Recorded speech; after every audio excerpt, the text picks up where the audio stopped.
Okay, so it looks like we are live, and welcome to everyone who's joining us here today on the panel. It's a pleasure to connect, and I will introduce everyone a little bit more in a moment. And welcome to everyone who might be tuning in on various channels that we're streaming live today on. So that is our official YouTube channel and Facebook page, and also our sister group, the Earth Elders. So we may be having some audience participation. So if you are on Facebook, then there will be some instructions to click on in the comments in the description of this live stream, so we can actually see your name, so we can acknowledge you. But otherwise, we will be able to see you commenting anyways. So welcome to the new beginnings. The new beginnings of the year and the new beginnings of this platform, and also hopefully the new endings of certain cycles that we've been in for a couple of years now around the world that, you know, everyone knows of, and hopefully new beginnings beyond that. So there are many dimensions for really what we're bringing here to this space today. So we will have our keynotes by each of our wonderful guests and panelists here, which again I will introduce a little bit later in more detail. But we have Lisa from United Kingdom, and Shine from Vancouver, and Antonia from Germany, and Teahna, I believe you're in Texas. Yes, and Jacob, who should be back with us. He's in Sedona. So we do have truly an international panel here today, and we currently have 2 regions represented. So our intention obviously is to cover all 3 major regions. So in time, we're looking forward to our Asia Pacific guests and panelists as well. So welcome once again. So let me weave in a little bit of the story as well, and the offerings that each of you bring.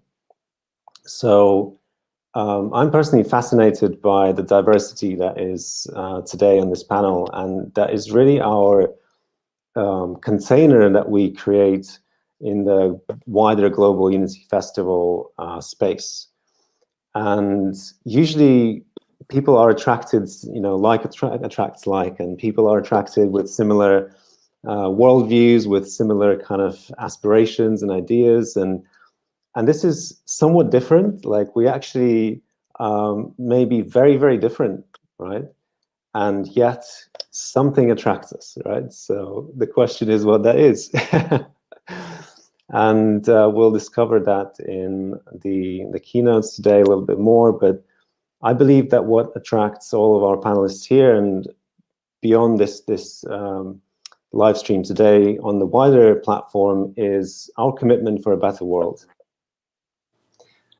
And I see, yes, everyone agrees to that. And well, what is a better world, right? Like, it can mean so many different things to so many people, right?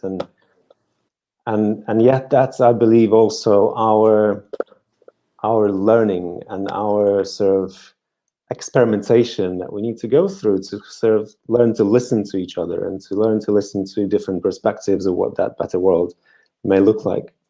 And that's what we'll be, you know, one of the things that we'll be doing here today. But in our space, we simply are committed to upliftment, right? To uplift, which means simply increase the well-being on spiritual, mental, physical levels for the individuals, for the society, and for the globe, right? So that's what a better world means, you know.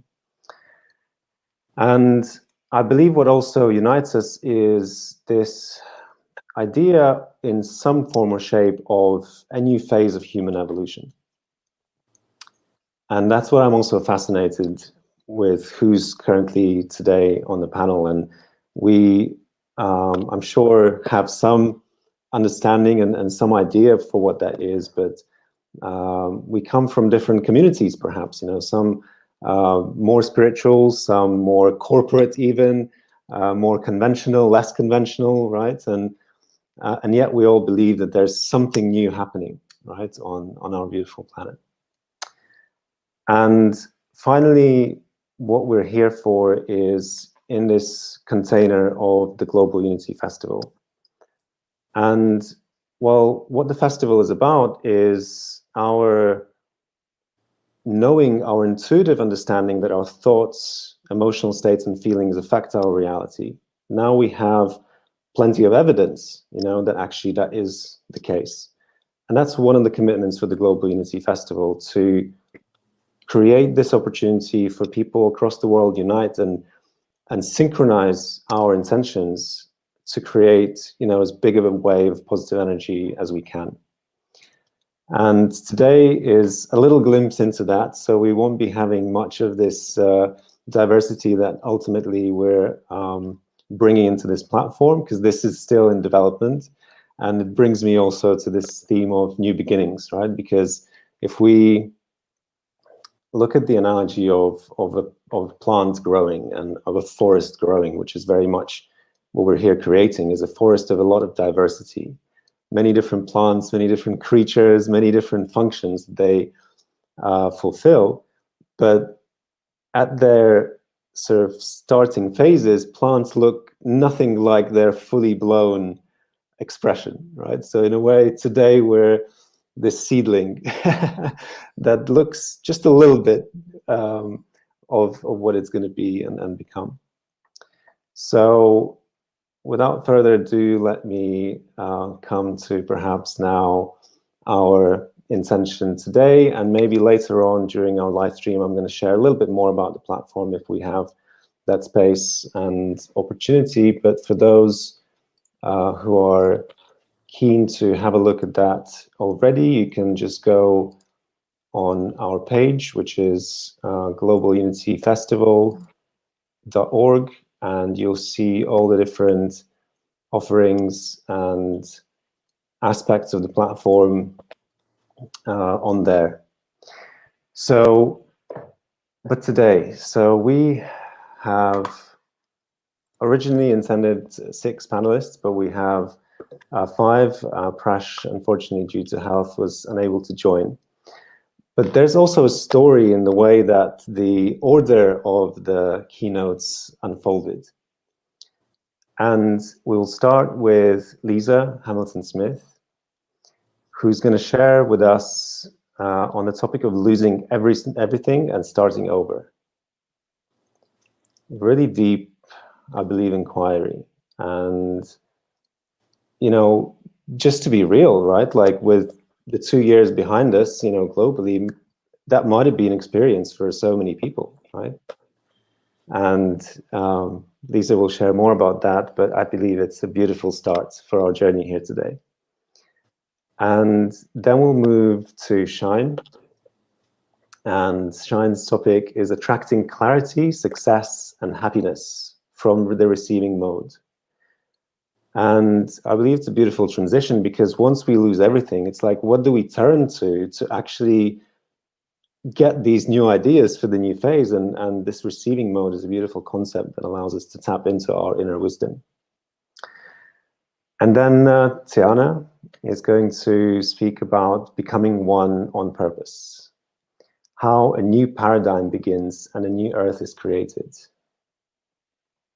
Beautiful, huge topic. And I believe it's also important because, we can go into different projects and we can start different things, but once we have this bigger context, it just gives us such a different direction potentially, and really being aware of what that bigger context is just so important.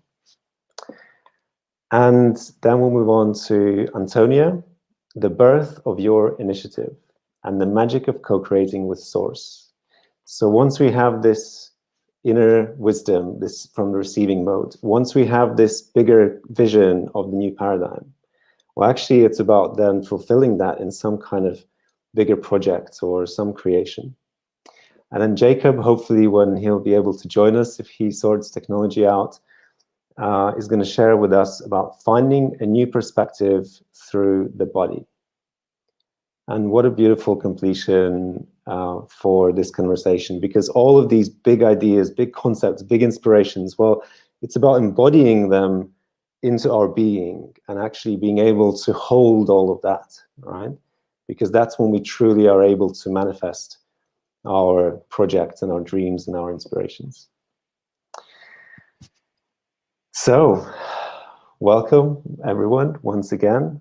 And I'll give now the floor to Lisa Hamilton-Smith, horsewoman, entrepreneur, podcaster, speaker, mindset coach, and knowledge broker, and founder of Dream Team Live podcast and the Global Mindset Summit. Welcome, Lisa. Pleasure to have you here today. Lovely to be here.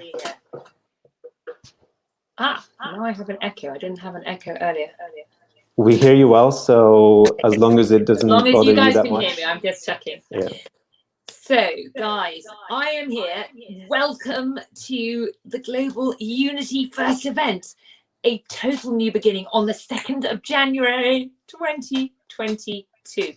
I'm so excited to be here because I stand for living a life you love. And I stand for helping people understand that they are worthy of living a life you love. And when life is hard, when you're living in a struggle, and oh my God, have we gone through a bit of a struggle in the last 2 years? I don't think any of us would have been left untouched by what we've gone through in the last 2 years. So this new year is a new beginning in so many ways. But I want to go back and tell you why am I here to tell you about how you should be, well, how you should be, but how can you handle a new beginning? How can you start over when life is hard? Why should we start over? How do we start over? I'm going to tell you a little bit about my life. I am the queen of resilience because I seem to have been handed quite a few challenges in my life. It started off, I had a big dream. Now, the moment you have big dreams, you have big problems because if you want a lot, then life just gets in the way and tries to stop you. And the key is to be unstoppable and never, ever, ever give up. And in a way, when you have big dreams, you feel like you're starting over every time. Like you think you're getting there and then something stops you and you fall down and you have to get up. In my case, literally, when I was a young kid, my dream was to have a horse. I wanted a horse more than anything in the world. I just loved horses. From about the age of 4, every year I asked Father Christmas, we just gone through Christmas, I asked Father Christmas for a pony and he didn't bring one. And every year I'd sob into my pillow and I'd have a complete breakdown at the fact that I didn't have a pony. I sound like a complete brat, but it was just, this was my love, this was my dream, this was my passion. I was a bit of a brat. Okay, to be fair, I was a normal person, I was a brat. But my grandmother one day, I was talking to her, I wanted a pony so much. She said, who do you think you are? You do not have the kind of family that can afford a pony. Get rid of that silly idea and grow up. I was like 11, okay? Luckily, and this is the key point, guys, I didn't listen to her. Can you imagine if I'd taken that into heart, how I would have absolutely destroyed my life before it even started? So anyway, that was the first one. Then I was talking to my primary teacher. Actually, before this, I was talking to my primary teacher. I said, I want to go to the Olympics. I want to ride in the Olympics and be this incredible rider. And she looked at me and she said, can you believe this? She said, who do you think you are? You can't do that. I mean, I can't believe a primary teacher said this, but I swear to you this happened. Her name was Miss Best. She's no longer with us. She's no longer on the planet. And she said to me, no, that's not for you. You can't do that. That's far-fetched. Just go, just create an ordinary life. And my uncle said to me, when I said I had these big dreams of having lots of horses and riding the Olympics and doing incredible things. And he said to me, Lisa, I'm so worried about you. You might get disappointed. If I were you, I wouldn't aim so high. Now, maybe because of this, because of these people in my life, I grew up with this determination that anytime anyone told me, you can't do that, I was determined to prove them wrong. Just as well, because I ended up in a situation where I married a man that I thought my dreams had come true. I married this amazing guy who's very wealthy, and I had a very glamorous life. But you see, he beat me. And behind scenes, when no one was looking, he would tell me that I was a useless human being that had no right to life, and that if I didn't shut up, he would throw me off the balcony, or if I didn't shut up, he would literally in many cases throw me to the floor. Now, my dreams had always been having horses, and I lived this beautiful life, and I was now married and living this amazing life. To all intents and purposes, that's what people saw. But behind closed doors, I was broken. And one day, when he'd thrown me to the floor one more time, I lay there. I was actually looking at the carpet. I was broken to pieces. I was looking at little details in the wool in the carpet. I'm laughing now, but I wasn't laughing then. And I dug into myself, and I was like, this is not who I am. I'm worth more than somebody being thrown to the floor. I looked at the carpet and I focused on the piece of carpet, and something inside of me said, get up, get up, get up now, and keep moving away from this. You can be more. I swear, I heard this in my head. And from that day on, I got up, I healed my life, I moved away from my husband. Now, it wasn't instant. It took me 2 years, because there was something inside of me that went, I am worthy of a life that I love, and this isn't it. And I want my horses again, and I want to feel joy again, and I want to be in control of my life again. Somehow I have to start over. And I did. But not the way, like, this story, you would think most people, like, oh, and I moved out that day, and I rented a flat, and I started my life. It wasn't like that at all. Sometimes starting over is just having the idea, the possibility, the dream, the hope that you can start over right now, this second, with the smallest movement. In my case, getting up off that carpet, looking at the carpet and getting up away from it. And in my head, beginning the idea, how do I get out? How do I remove myself from this situation? It took me 2 years, but I did it. And I started over living in my car. I was living in my car, and I was training horses, because that's what I do for a living. That's my primary thing I've done all my life. I'm an equestrian coach. And I asked one of my clients, I know I'm living in my car, and I'll be there tomorrow, but I said, oh my God, you can't do that. We have a garage you can live in. I was so great. Can you imagine? I was so grateful to start over living in a garage. But it was a great step up from living in your car, trust me. And the funny part of this story is I was living in a Mercedes-Benz. The only thing I took from my marriage, my husband said to me, you will get nothing. You will leave with nothing. So I took, the only thing, he was really annoyed. He'd signed over the car to me years earlier, and it was the only thing legally I could take. So I lived in my car with my Labrador. I had a chocolate Labrador. And then my friend said, you can move in the garage. So I parked the car outside, and then I had a bed in the garage, and it had a cupboard, which became my walk-in closet. And then all my storage was in the other part of the garage to one side. And I sat in that garage on my bed with my Labrador and my one possession parked outside. And I have never been so happy. And that, you know what? That is something we should all, I mean, I hope it never happens to you. I hope you never have to live in a garage. You never have to live in a car. But all of my life to that point had taught me, you know, don't listen to what people say. And yet I still fell into this abusive relationship. I still fell under the spell of being judged by somebody else and believing what someone else told me, despite everything. As I grew, I'd fought and fought and fought, but then somehow I'd fallen under the spell. And I think that we have to remember that, you know, we start off so optimistic and enthusiastic, and sometimes life beats us down. And in the last 2 years, life has even beaten me down. You know, I've struggled in the last year, and I'm the mindset queen. I'm the resilience queen, but I've struggled. I lost my home year before last. I'm going to say last year because we feel like we've lost a year, haven't we? But it was actually the year before last. My mother died. So for the last 20 years, I lived with my mother, and I had 7 horses and ponies, and I lived the dream of a life of training horses. I've skipped a bit, you notice, there's 20 years in between me. But basically, I got my dream. I had my 7 horses. I lived with my mother, with my son as a lone parent. And I was having this dream life, living with my horses. And then my mother died. And the house, and I had a brother and a mortgage. And I couldn't take over. And I had to basically start over yet again.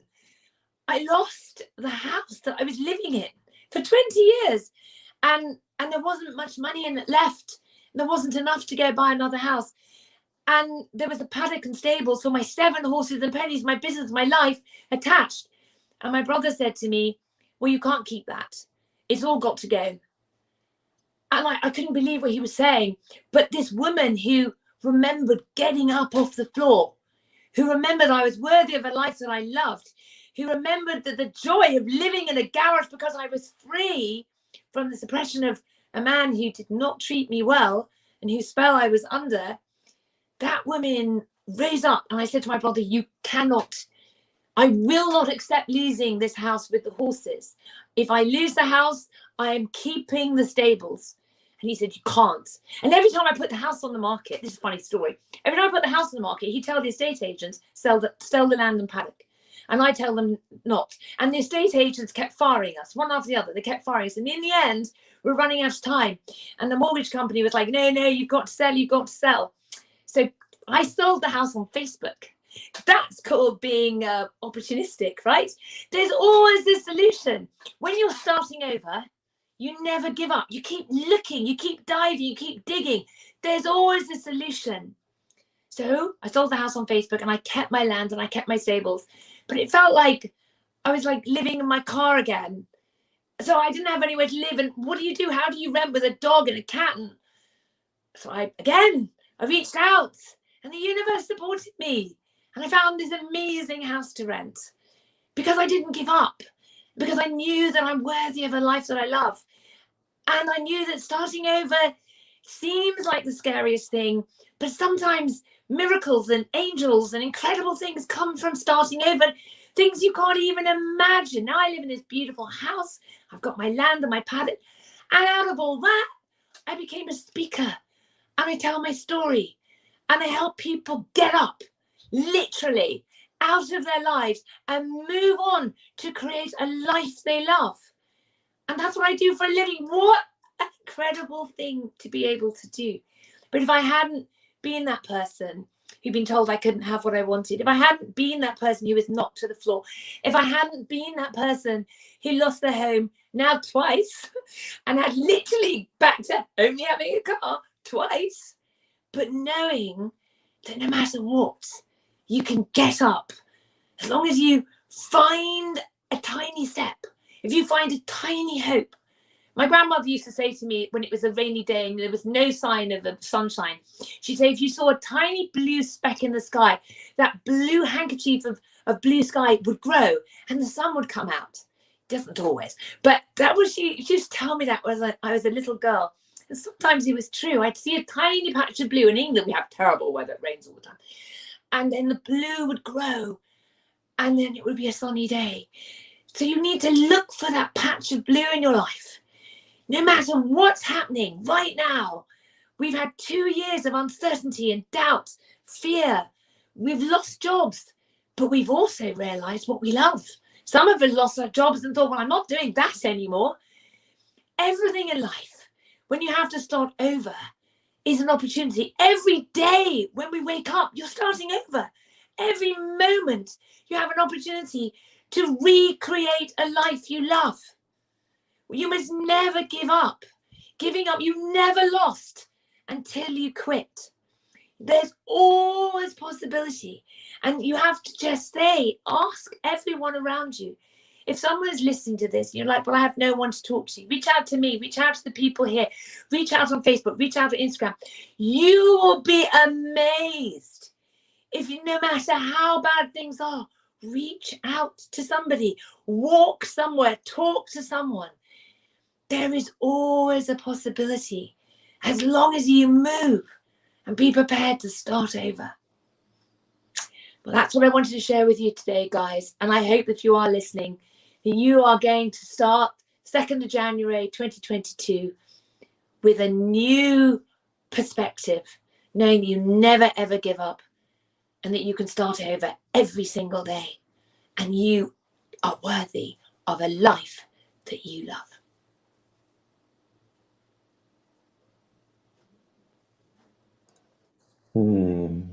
Wow.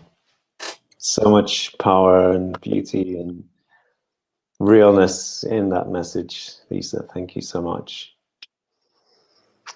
So we have a few viewers currently live. So if you are listening, feel free to post us some comments if you would like to follow up on that message and reach out to Lisa and ask some follow-up questions. And yeah, the panel is also open for us just to exchange some thoughts and insights. And what struck me was this, first of all, seedling of this dream about horses, right? Like, you know, where do these things come from, right? Like, you know, why did you have that dream moving you throughout your life pretty much forever, right? Like, it's so beautiful. And some of us have that, but stop listening to it, you know? And some of us actually don't have that and have to work hard to discover that. And also that resilience, I wonder, you know, like, where did that come from? You know, that's so much perseverance to continue to be reborn, I guess, and re-emerge. So that's the few kind of threads of inquiry that I would perhaps like to throw in there, and happy to hear what others have to offer. If I can just say, I think it comes it comes from loving something a lot, having a passion.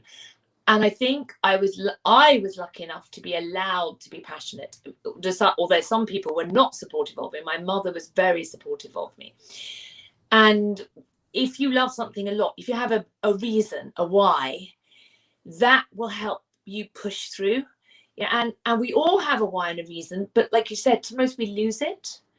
And one of the most important things is to find your why in life, find what lights you up, find what you're aligned with. And we're not taught this in school. This is the most important thing we should be taught in school, is what moves you, what makes you want to get up every day. It's not, I went and worked in the city because that's why I thought I'd make lots of money. I hated it. I looked out the window and wanted to cry every day. Luckily, I'm not going to, there was something in me that I'm not going to endure that. Most people endure that, and I take my hat off to them. But you know, we're not taught, who are you? What are your, we all have a super gift, we all have a superpower. You know, like the heroes in the Marvel comics. We all have superpowers, but who ever takes the time to work it out? No, you have to be a doctor, a lawyer, or an office worker, or a nurse, or whatever. No, find who you are. I would love to be something of like an academy where we help people find out who they really are when they're young. You know, because this is where you need to get into it. Love that. Thank you. I love it. I also share that dream of beautiful schools, and I know there's already seedlings of them. Yeah, I really loved your story, Lisa. Thank you so much for sharing. It's powerful. Wow, a lot. I loved the moment on the carpet. It felt like that's the receiving mode that I'm going to be talking about, where you just like, where did that voice come from? What? And same with the love for horses. I think it's like there's something else supporting us that's not on the physical plane, that is always there supporting us. And when we kind of are still enough and can listen, and in your case it feels like it was almost like a moment of like giving up, where you're like, okay, like I don't know what else to do, and you just kind of let go and focused on the carpet, and that's a form of meditation, and then you just receive this guidance, and that's really beautiful. Yeah, good for you.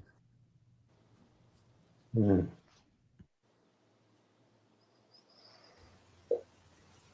Lisa, my body was super excited listening to you. I came back in a little late, but when I love receiving people from my body, and I can literally just feel my cells just celebrate with you over here.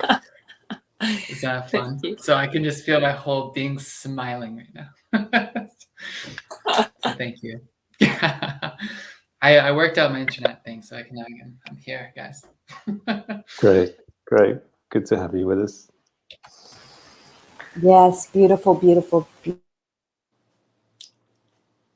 beautiful message. Thank you so much. Just one of the things that you said that really touched me was understanding that we are worthy of having, whether it be the life of our dreams or even just a better life than what we have. I work with people all the time that one of their biggest blocks is that they don't believe that they're worthy. And that makes them not be able to move forward. And sometimes it takes those things in life, those really severe things like the pandemic, to get us up off that carpet and going. Thank you so much for sharing your story. It was really beautiful, and I feel even more inspired about my own life and where I'm going. So thank you so much. Thank you. Thanks for being here today. I would also love to add in something, Lisa. You shared the voices of the adults asking you, who are you to dream so big? And what I witness is that very often we have this voice in our head. Like, I work a lot with people who have these big dreams, and very, like, usually you don't have no idea how to reach them. Like, even if it's just you with your dream. And then it's so important, I think, to be gentle with yourself with this inner voice of who are you to dream so big. And then it's good to have a supportive, to speak to someone who's not a negative person, like who's not pushing it down the moment that you speak about it, but this first moment where you dare to speak about it, to have this in a nourishing, supportive environment. And then maybe you find others who say, oh, it's a great dream. So what's the one step that you take? And not to wait for this 5-year plan, because we will, like, I will speak about it later, but it's, to me, it's not about this. We don't have this plan. It's the old way of doing things. And now we have this dream and this purpose, the why pulling us forward. And then we can meet the right people, and then things like this today can happen. So yeah, I loved your story. It's so great to move through. And what I also loved is that you were really aware of the pieces that you, like the second time when you didn't let go of, for example, the stables and the horses, you really knew what lights you up. And this gave you the strength to move through it easier than before. Yeah, and I think this is also something, it's an awareness process of being self-aware of what lights us up and what our soul.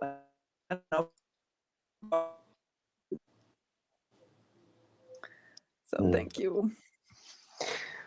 Thank you, Lisa. So I know you wanted to jump off after your keynote, so feel free to do so, or to stay a little bit more if you're up for it. And we almost had like the full range of different approaches here today, with Prash potentially joining just for his keynote, and Antonia sharing with a video rather than a live keynote.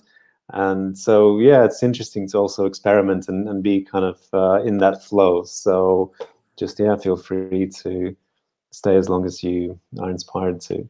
I can stay a little longer. Great. I want Excellent. to hear everyone, but I will definitely watch everything afterwards, and I'll stay as long as I can. Thank you.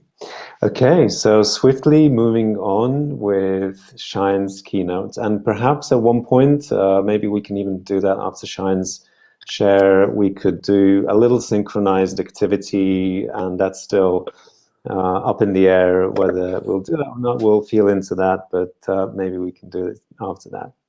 Okay, so Shine Kelly is a visionary and CEO of Unite, which is a platform to elevate personal and planetary well-being, an uplifting community connection and content platform, an eco-wellness marketplace. So Lisa spoke about reaching out and connecting, and I believe that's one beautiful platform to reach out to people and to connect. So welcome, Shine. Pleasure to have you with us. Thanks so much. And thanks so much, everyone, for being here. It's so fun. Yeah, I'm really excited. So the topic that I wanted to share on is on the receiving mode. And I want to give credit to Abraham Hicks. That's their phrase. And for me, what it means is exactly what Lisa was just saying when she was lying on the carpet and she was studying that the sort of threads, and in that moment of kind of giving up, there was this voice, and it just kind of came in, and like, where did that come from? I told her to get up and keep going.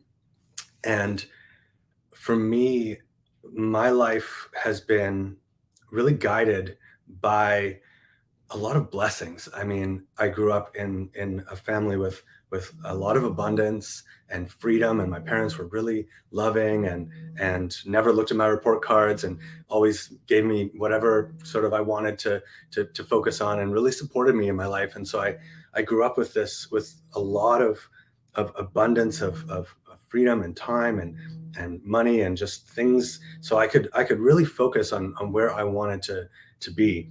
And it was just such a fun thing. Like I remember making a decision in when I was like 16 or something, and sorry, my phone was on there.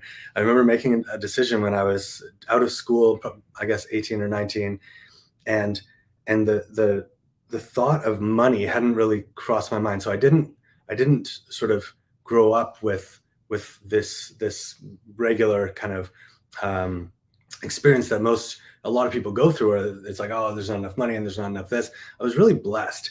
And so it kind of gave me this opportunity to sort of enter adulthood from a different perspective, where I just felt like I could be or do or have anything, because I really grew up with that. And so as I moved through life, I really dreamed big, and I just thought, what do I want to do? Where do I want to go? And it was just this fun feeling of being free to do whatever I wanted. And my first dream was playing hockey, and I thought that's what I wanted. And I went as far as I could in that direction. And then at a certain point, I sort of found this music. And I say found because I was just inspired to go in these different directions. I was laying in my bed one night, and I just saw this mountainscape, and I was like, okay, and I just felt like I needed to go there. And I think I was still living at home, but I was just out of high school, and I had a car, and I could and a little bit of money, and so I could go and do whatever I wanted to do. And so I just kind of told my mom, and she said, oh, well, when I was young, I moved to Jasper, Alberta, which is this beautiful mountain city in Canada. And so I said, oh, interesting. So I looked it up online and found someone with a house and went there. And this woman, Wendy, she was in her 50s probably then, and I was 20 maybe. She became my first kind of spiritual mentor. And she was this amazing being, and just really sort of felt like it was part of my opening and awareness. And on that journey, I just started to receive music.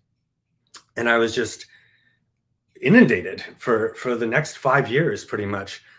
Whenever I was in a good feeling place, when I would go for a walk or whatever I would do, I would just receive this music. And it was these beautiful songs, and I would like, oh, okay, that's interesting. And I was learning about how to sing, and I just loved it. I loved singing since I was little. I would always sing to the radio. And my first girlfriend, when I was like 16, said, oh, don't do that. That doesn't sound very good. So I wasn't a good singer, always, but I just taught myself to sing, and I started receiving this music, and it was so fun.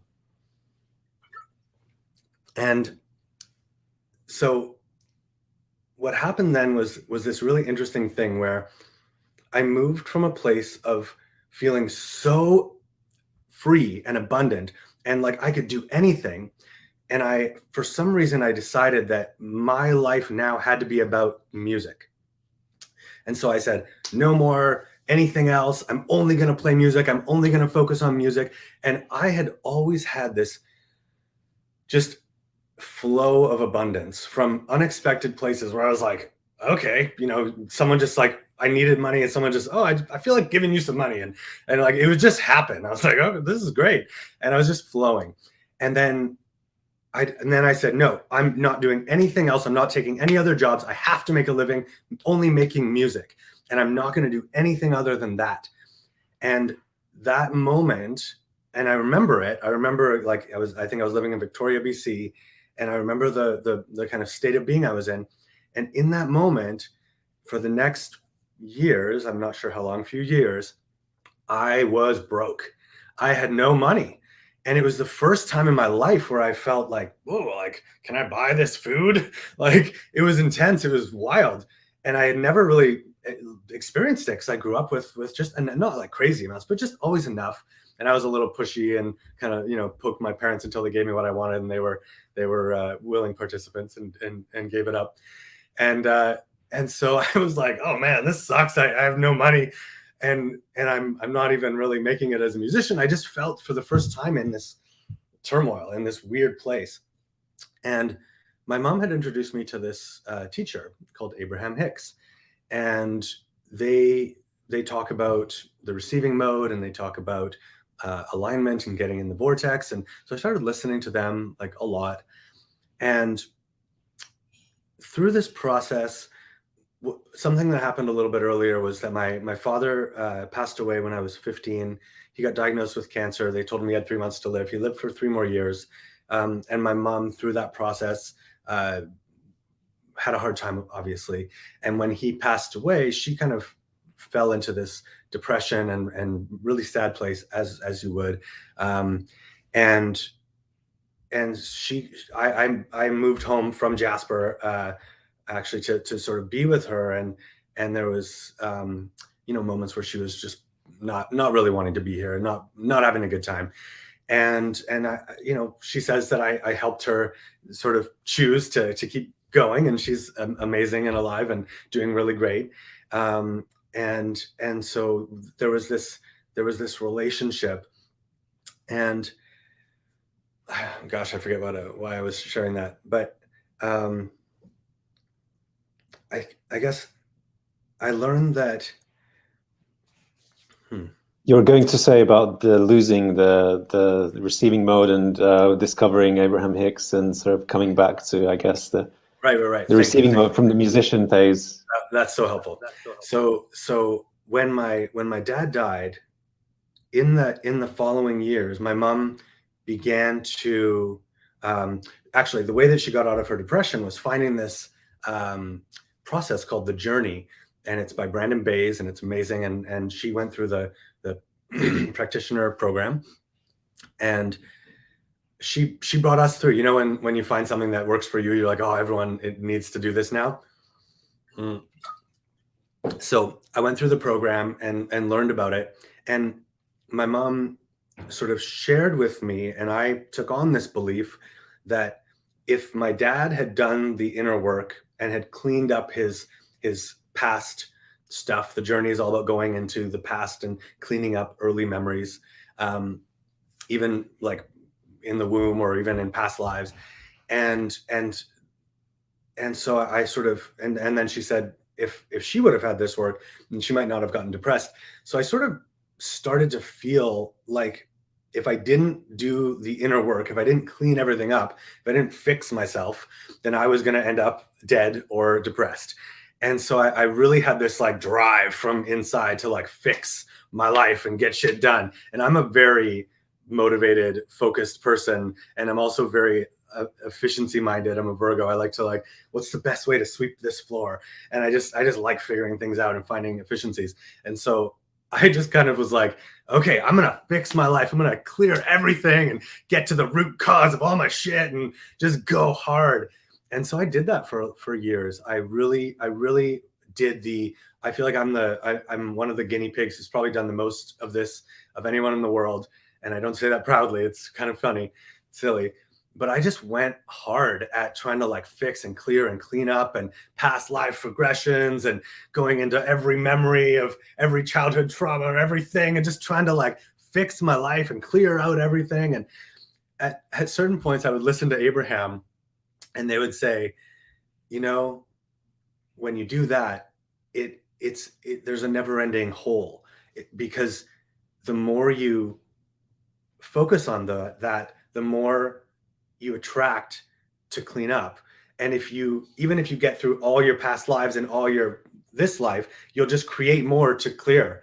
And so I was in this state of constant clearing, and it just felt like if I could just get to the bottom of this, if I could just finish this, if I could just like clear everything, then I'm free. Then I can be free. And I just had, and I had such a drive from this belief of that I was going to end up, you know, dead or broke or whatever. So finally, I go and actually see Abraham live in person, and we went on this beautiful and my life is like pretty good, you know. I'm like I met this amazing woman, we were living in a beautiful place, we had just bought our Tesla, so like life is good. We're not like struggling crazy, but it's a fight. It's like it's a lot. It's a constant kind of feels like it's up and down and intense and not sustainable. And so we go on this cruise. It was in September 2019. We go on this cruise, and we're with Abraham, and I go up on stage and we chat, and the time away, it was 12 days. We went to Barcelona and Italy and Rome and all these places, and that 12 days away and just having nothing business wise, nothing of the home, and just being on vacation and being relaxed, which I hadn't done in 10 years probably. That time really just gave me the space to like fully drop into just relaxing and just enjoying, because I was so driven and I had this big vision for a big company, and we'd started and we were doing our thing and making a living as entrepreneurs, but it was like on all the time. It was really intense. And feel free to cut me off, Alex. I know I'm kind of going on, so let me know my timing. And so this time really just allowed me to settle into myself and just feel like, and I started to allow myself, because previously I would wake up and just start finding things to clear. And so I was always in this mode, and I just didn't relax a lot. And so I finally let myself just like, and I started to receive.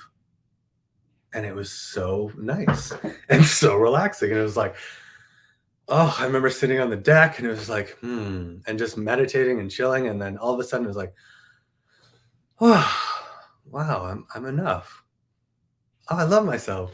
And I'm not thinking these thoughts. I'm just, it's like this beautiful stream of loving affirmations. And I'm like, oh, all is well. And it was so relieving. It was so relaxing. And it was actually that the next time because there was 5 sessions with Abraham, and it was the next session that I was called up on stage, and they kind of, you know, only call people when they're kind of ready to hear and when it's going to benefit other people. And so it was this lovely, such a relief. And again, like Lisa was saying, it took 2 years to really like get it and to stop this constant like pushing and focusing and clearing and trying to fix stuff. And there was so much momentum and so much patterning and belief that somehow I had to get to the bottom of it. And in the last months, what's been really lovely is I've been experiencing this shift from this belief that I need to clear everything and get rid of it and fix it, to I need to relax and meditate and take time for me and just be at ease, and then receive loving thoughts, and then receive inspiration for action, and then just do that as long as it feels good, and then come back and just kind of be in that flow. And what's been really interesting is that when I'm at my peak state of highest alignment and excitement and just feeling clear and clean, sometimes I'll receive an image or a thought that has to do with a thing that feels really bad or that has felt bad in the past. And it's an odd pairing because I'm literally like blissing out with the universe, just feeling so good. And then I receive this flash of like a traumatic event or something serious that happened. And I'm like, whoa, okay. And then I recently heard Abraham talking about that happens to Esther, the woman who channels Abraham as well. And for her, what it allows is it allows a perspective on a subject that's challenging from a higher place, from the level of the soul. And so it allows for a very quick and easy transition of, oh, this thing was blah, blah, blah, blah, blah, all these thoughts and beliefs we had about it. But then when the momentum is already there and when I'm already in a really good place, it's really easy to see the perfection and the beauty and the purpose in these things that happened that weren't fun and didn't feel good. But I can start to see the thread and be like, oh, that's why that happened. Oh, got it. Like, oh, and then to start to really accept and really just trust that. And I don't know who said it, but that life happens for you, not to you. I really love that. And so this has been my beautiful journey. And Alex wanted me to just share a cool story of manifestation that we did. So we've been running our company, Unite, for 5-6 years now.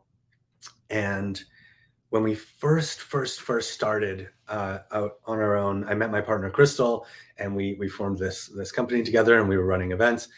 And when we first started, there was no events to run, there was nothing to do, and one of our friends and advisors said, "Oh, you should raise money." And I'm like, "Okay, I don't.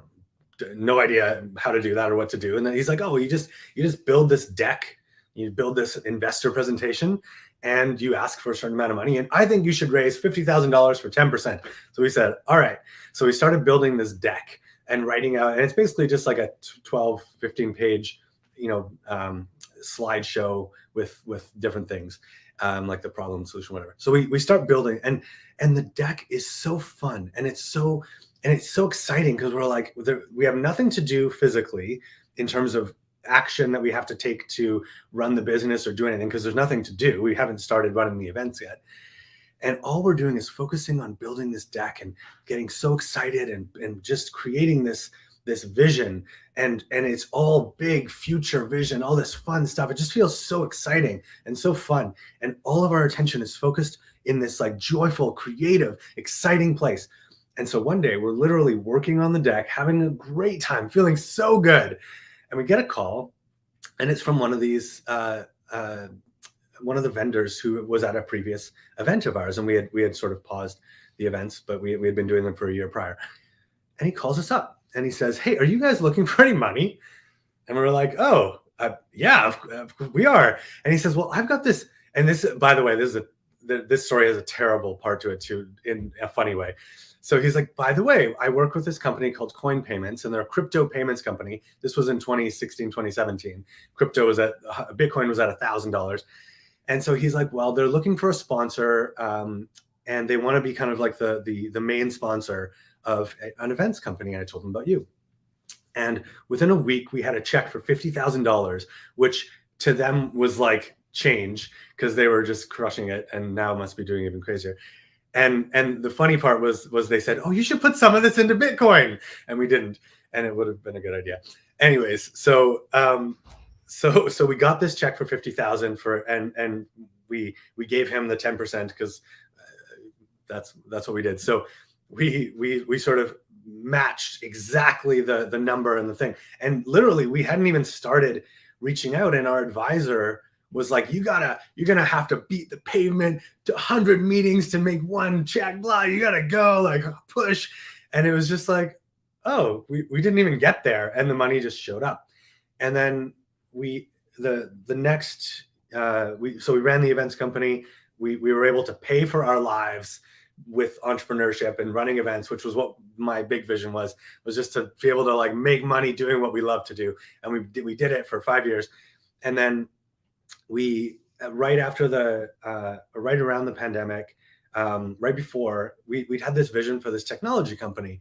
And we're like, oh man, because when we were running the events, it felt like a struggle. The hard part was the marketing, like how do we get people to know about it? And that was like 80-90% of our time. And so we were like, oh, wouldn't it be great if Facebook could just tell everyone who might want to come to our event, and we'd like give them 50% or whatever, like a lot of it, the revenue, because it's so much work to tell everyone. Like, wouldn't that be amazing? Because they've got that information. Why don't they just do that? And then eventually it just sort of became this vision of like, let's just create our own platform that is built more like that, like Airbnb, where we just help people find each other, and it's all around well-being and wellness and product, services, and events and content and upliftment.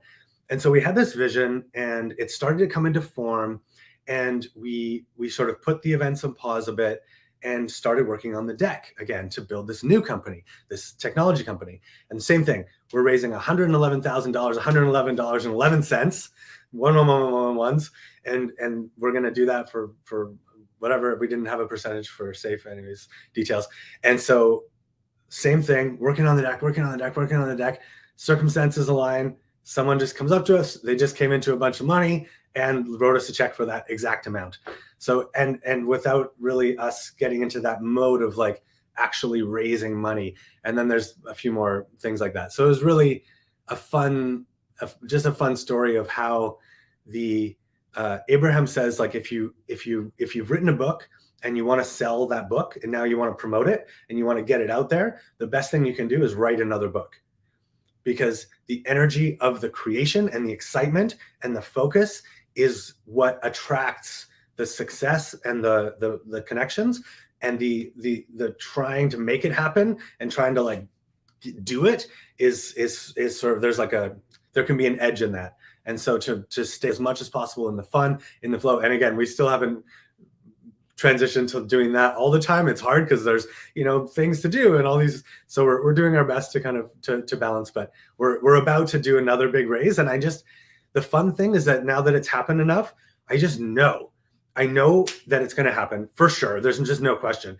And I also know that it's going to come when we're ready. And I know the feeling of being ready. And I know that it's just not time to reach out just yet. And we're still building this energetic vortex, this feeling of clarity and focus and just alignment. And I know what that feels like. And I know we're just on the edge of it, but we're not quite there. And I know that when we get there, it'll just feel like, oh, you can't stop me. Like I have to go. And until it feels like that, it's like, it's just not time yet. And that's the thing that I'm learning to dance with and play with. So thank you, everyone. Thank you. It's been great to see your guys' reactions. That really helps. Wow, that took us on a whole roller coaster. Yeah, that was fun. Thank you.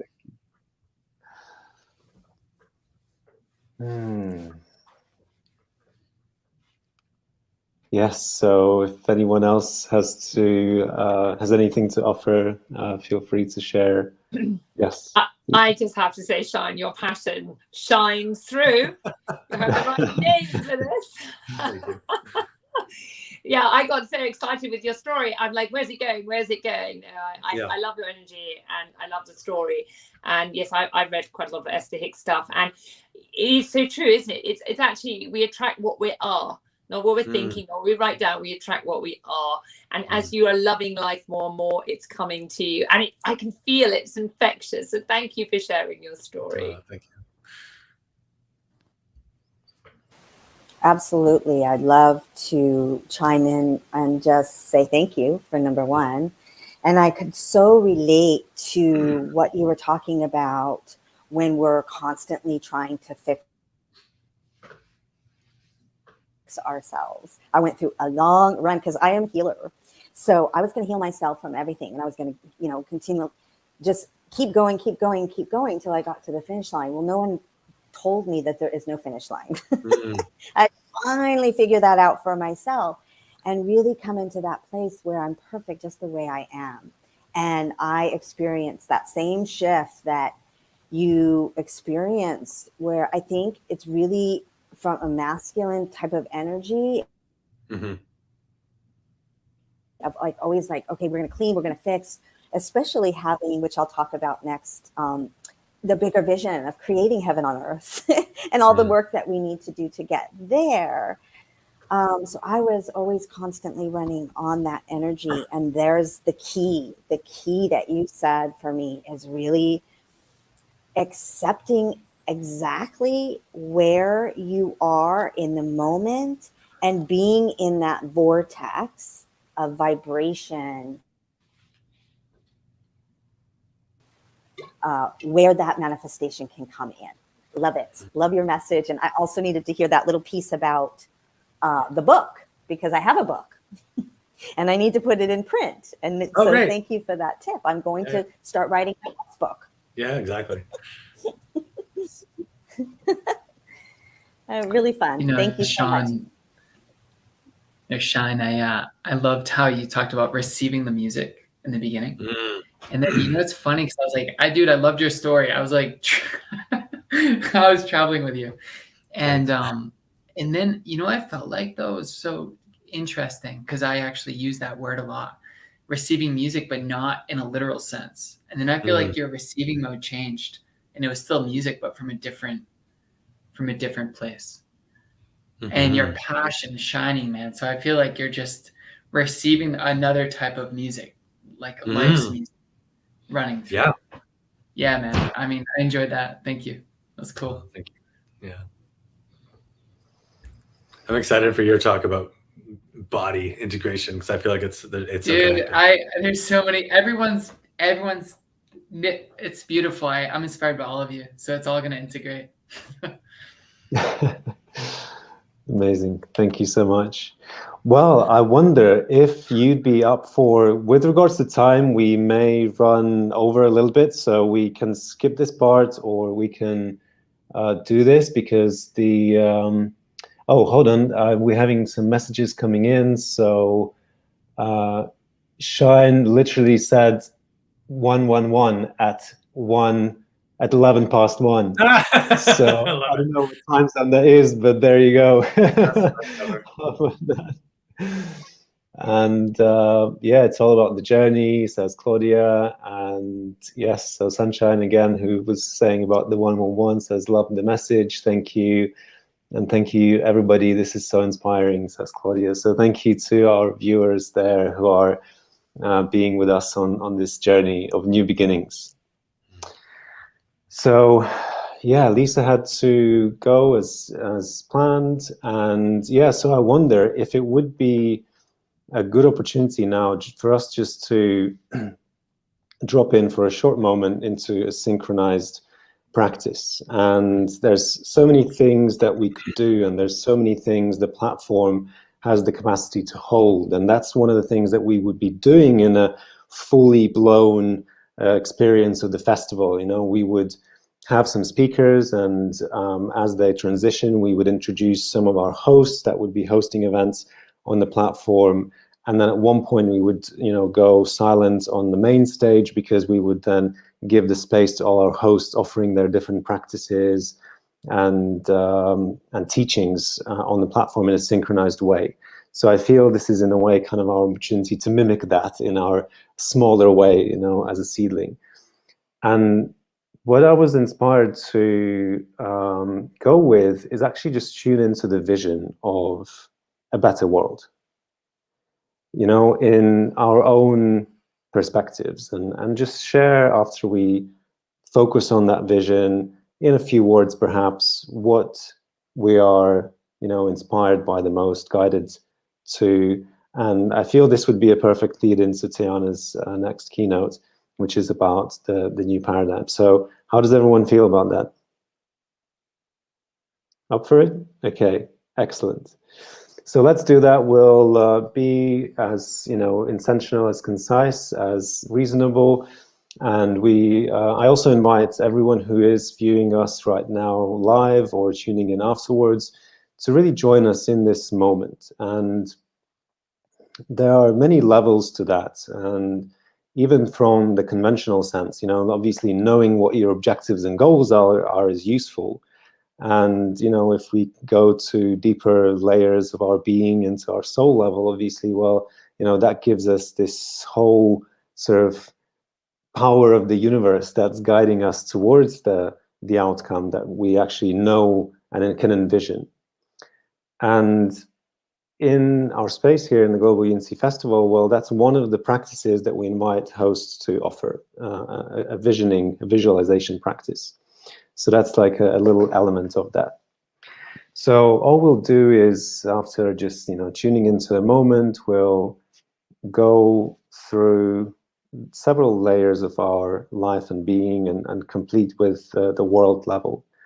And then once we complete, you know, those who are watching us, I invite you to write in the comments what is the most perhaps powerful and inspiring vision or thought or symbol that you received in this little exercise. So as always, start with tuning in to your breath. Take a deep breath in. And exhale and breathe out any tension or thoughts that perhaps are unnecessary or undesirable. Breathe in one more time. And again, exhale any thoughts or feelings. And tune into your core. Tune into your heart. Into that space of your center, your calm.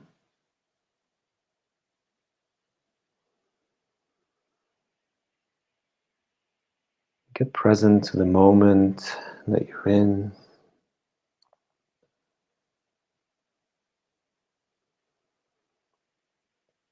And tune into, if you can, your most heartfelt longing, your deepest heart's desire.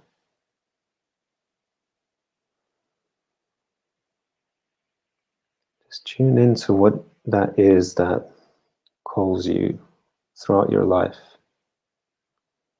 That is there as a quiet whisper, guiding you from day to day.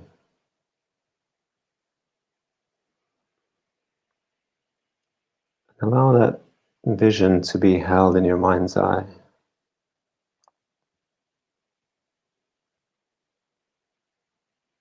And allow that to unfold into more vivid colors and sounds and smells, perhaps even.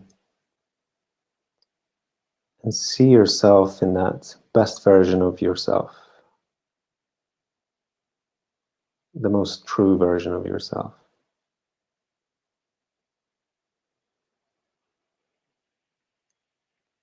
Then expand that to include some of your closest and dearest friends, family members, team members, just people closest to you in your life.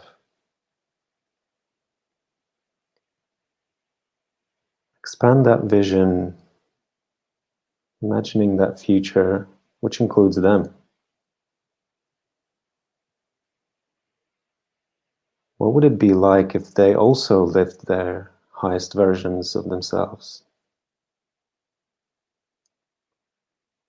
What would that look like and feel like? What would you be perhaps doing and creating together?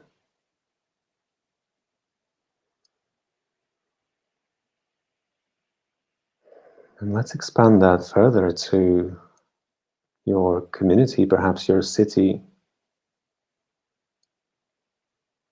Is it even possible?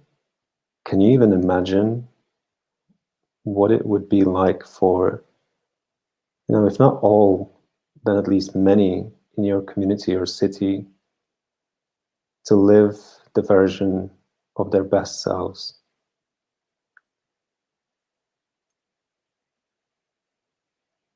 Perhaps it's even unimaginable, but let yourself assume that it's possible, what would that look like?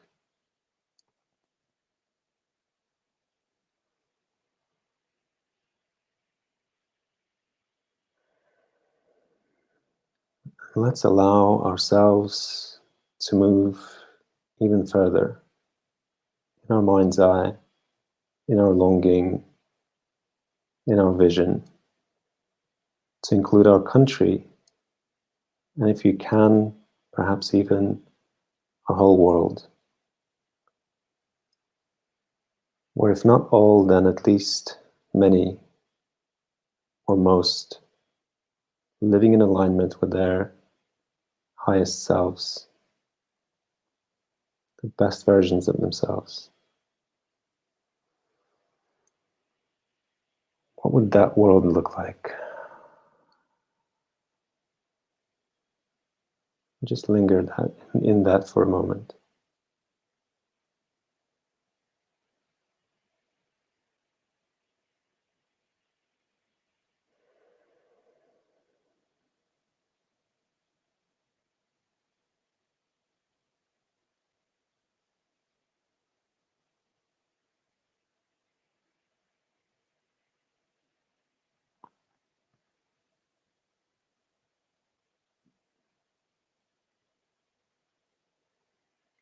If you're able to hold that in your mind's eye, just allow whatever wants to come in your vision, and see the full color and the experience of it and the feeling of it.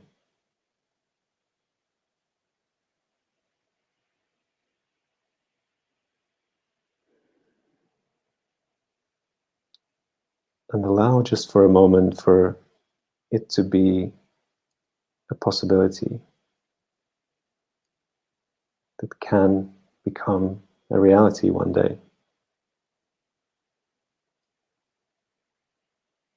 If more of us see it, and if more of us believe in it.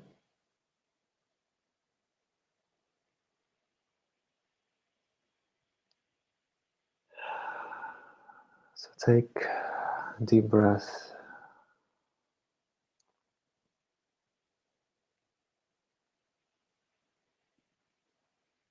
And slowly let that vision continue living its life and let go of it for now.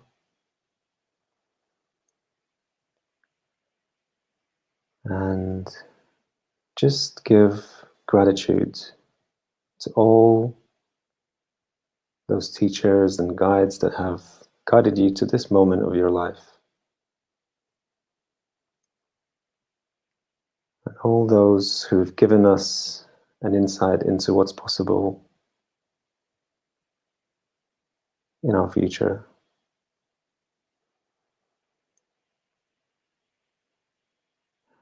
Give thanks to all those near and dear ones in your life for being with you on this journey so far.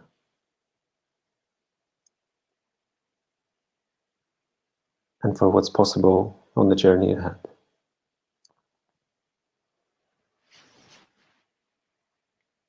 And with a deep breath in, just feel your body back where you are right now in your place where you're being.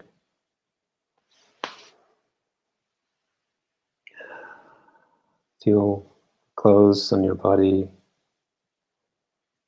You can move your arms and hands just to touch and feel where you are right now.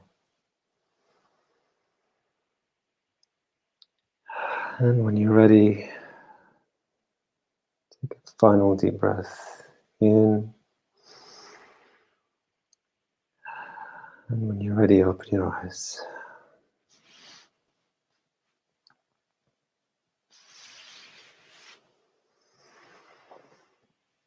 Okay. Well, thank you for joining us on this journey, everyone watching us and with us here live. So if you feel inspired to share a little bit of what you saw, what you were inspired with, then feel free to do so. And I somehow saw these elements of technology as well, which, you know, which is letting us to connect right now, and that somehow being in some kind of next level where we can be even more interconnected. So I feel like this interconnectedness and the awareness of that is just such an integral part of a more harmonious world. So that's what, interestingly, was my biggest insight.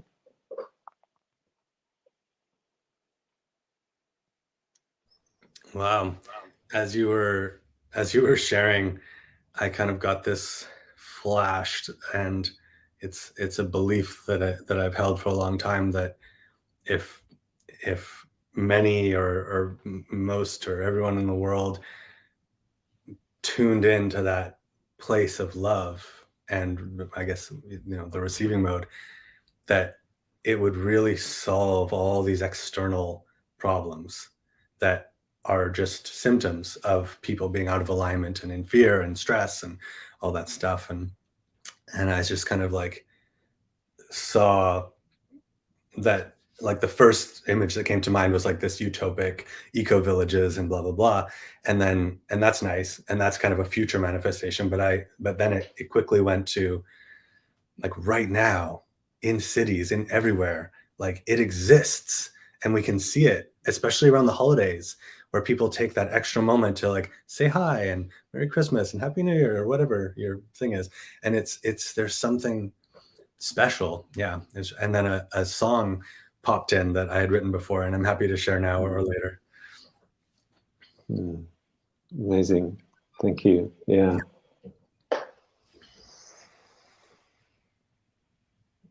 Okay, anyone else would like to share? Yes. Well, I'm very often in this big view, somehow circling there. And I had different levels of perception, and one that comes to my mind quite often is, looks like a lot of seedlings. It's like all people stepping into their purpose and living their why, and then it's like this new earth economy, this sacred economy, however we call it, is already there. It's just about to be recognized, and that we find each other. So it's beautiful to have these new platforms and new festivals and new, like, through tech, I think we can connect quicker because now we can find each other quicker. And at the same time, I see all these spaces of, I don't want to call it schools, like these spaces for children to just emerge and be themselves and stay themselves, and blossom into what they're meant to become and explore and everything. Yeah. And I feel there's so much already there, and it's really to encourage these projects and to encourage the visionaries to move forward and continue and find visions that we want to support, because it's so much already there. And the third part that is always very close to my heart, which I feel also what you shared, Shine, is when we connect back with love and with nature, like when humanity comes back into the cycle of life and is back with nature, I think this is a big part of this new way of how we will thrive, and not first survive actually, and then thrive and have a new way of living together and creating together. And then then we can just exchange our talents, and it's joyful for all of us. Yeah. And everybody, like the adults and the children, like we all can be who we are, and no one has to hide or to move into, I don't know, a different role or put on a different mask. Yeah. So that's beautiful. Thank you for guiding us, Alex. My pleasure. Yeah, it was beautiful. Okay, so I'll do a quick sharing too. That was beautiful, Alex. That was a nice meditation. I feel like I only had one vision. It's as if the divine turned the faucet all the way up and we can't stop it now. So like I feel like in the last generation, it's like in the last, I don't know, years, 10 years, whatever, it's like we learn actually, you know, when you turn a hose on and it's kind of just sputtering out and you're like, oh, it's not all the way turned on. I had a feeling that it's on and it's just going to go. And it's going to run through people into their sovereignty, into their body, and you can't stop who you are. So welcome to the birthing of you. That's yes, what I felt. welcome So, yeah. everyone. Beautiful. Wow, so powerful. Yeah. Thank you. So I feel this perhaps even directly links to Teahna's keynote. And of course, feel free to share directly from the meditation as well, if you feel like so. So let me introduce you perhaps. So Teahna Edralin is a divine feminine light leader, a quantum healer, transformation expert, and the best-selling author of When Saving the World is Killing You. Quite interesting as well, isn't it? Like this depth of that journey, and it's also kind of has its own sides, shadows and the light side. So welcome to our panel, Teahna. Thank you, thank you, thank you. I'm just recentering. I got really emotional. So thank you for the meditation. And I'll chime into that now just to kind of segue into what I'm going to talk about. It was a beautiful segue in, because when I'm talking about becoming one on purpose and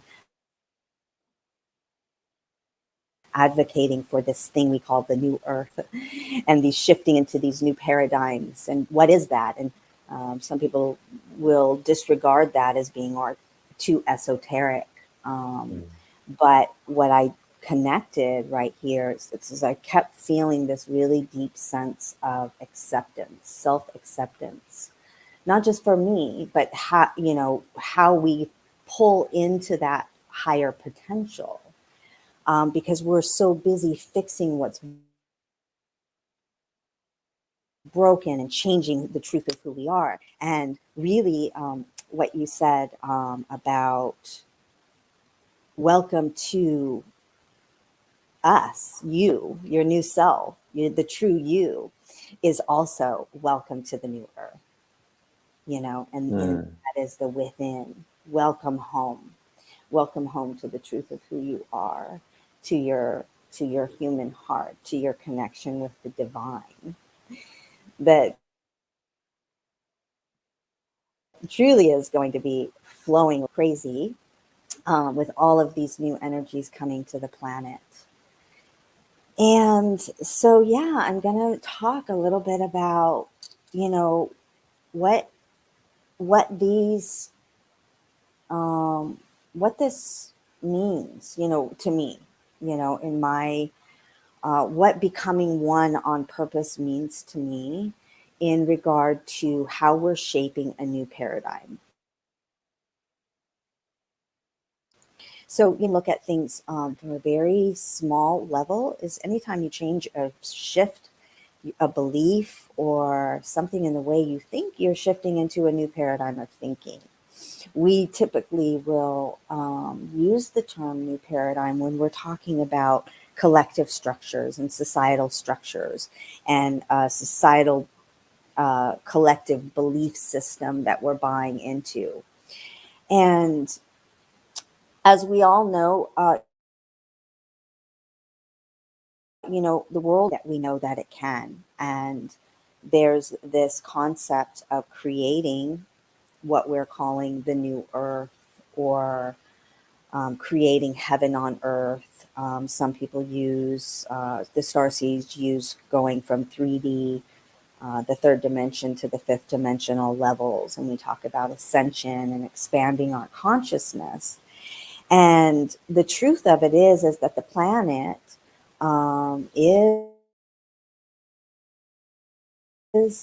was meant to be heaven on earth.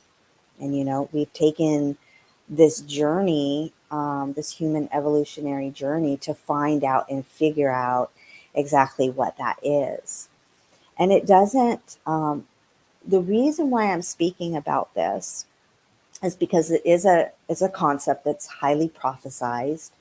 And it's also a concept that is often misunderstood, or we think that can never be attained. The truth of the matter is that in every moment we can have heaven on earth. And so we can have it on a very small level individually, but we can also collectively create the blueprint. I don't think that there's one person that on this planet that is saying that I want to live in war, and I want to live in violence, and I want to live in lack. You know, our souls are meant as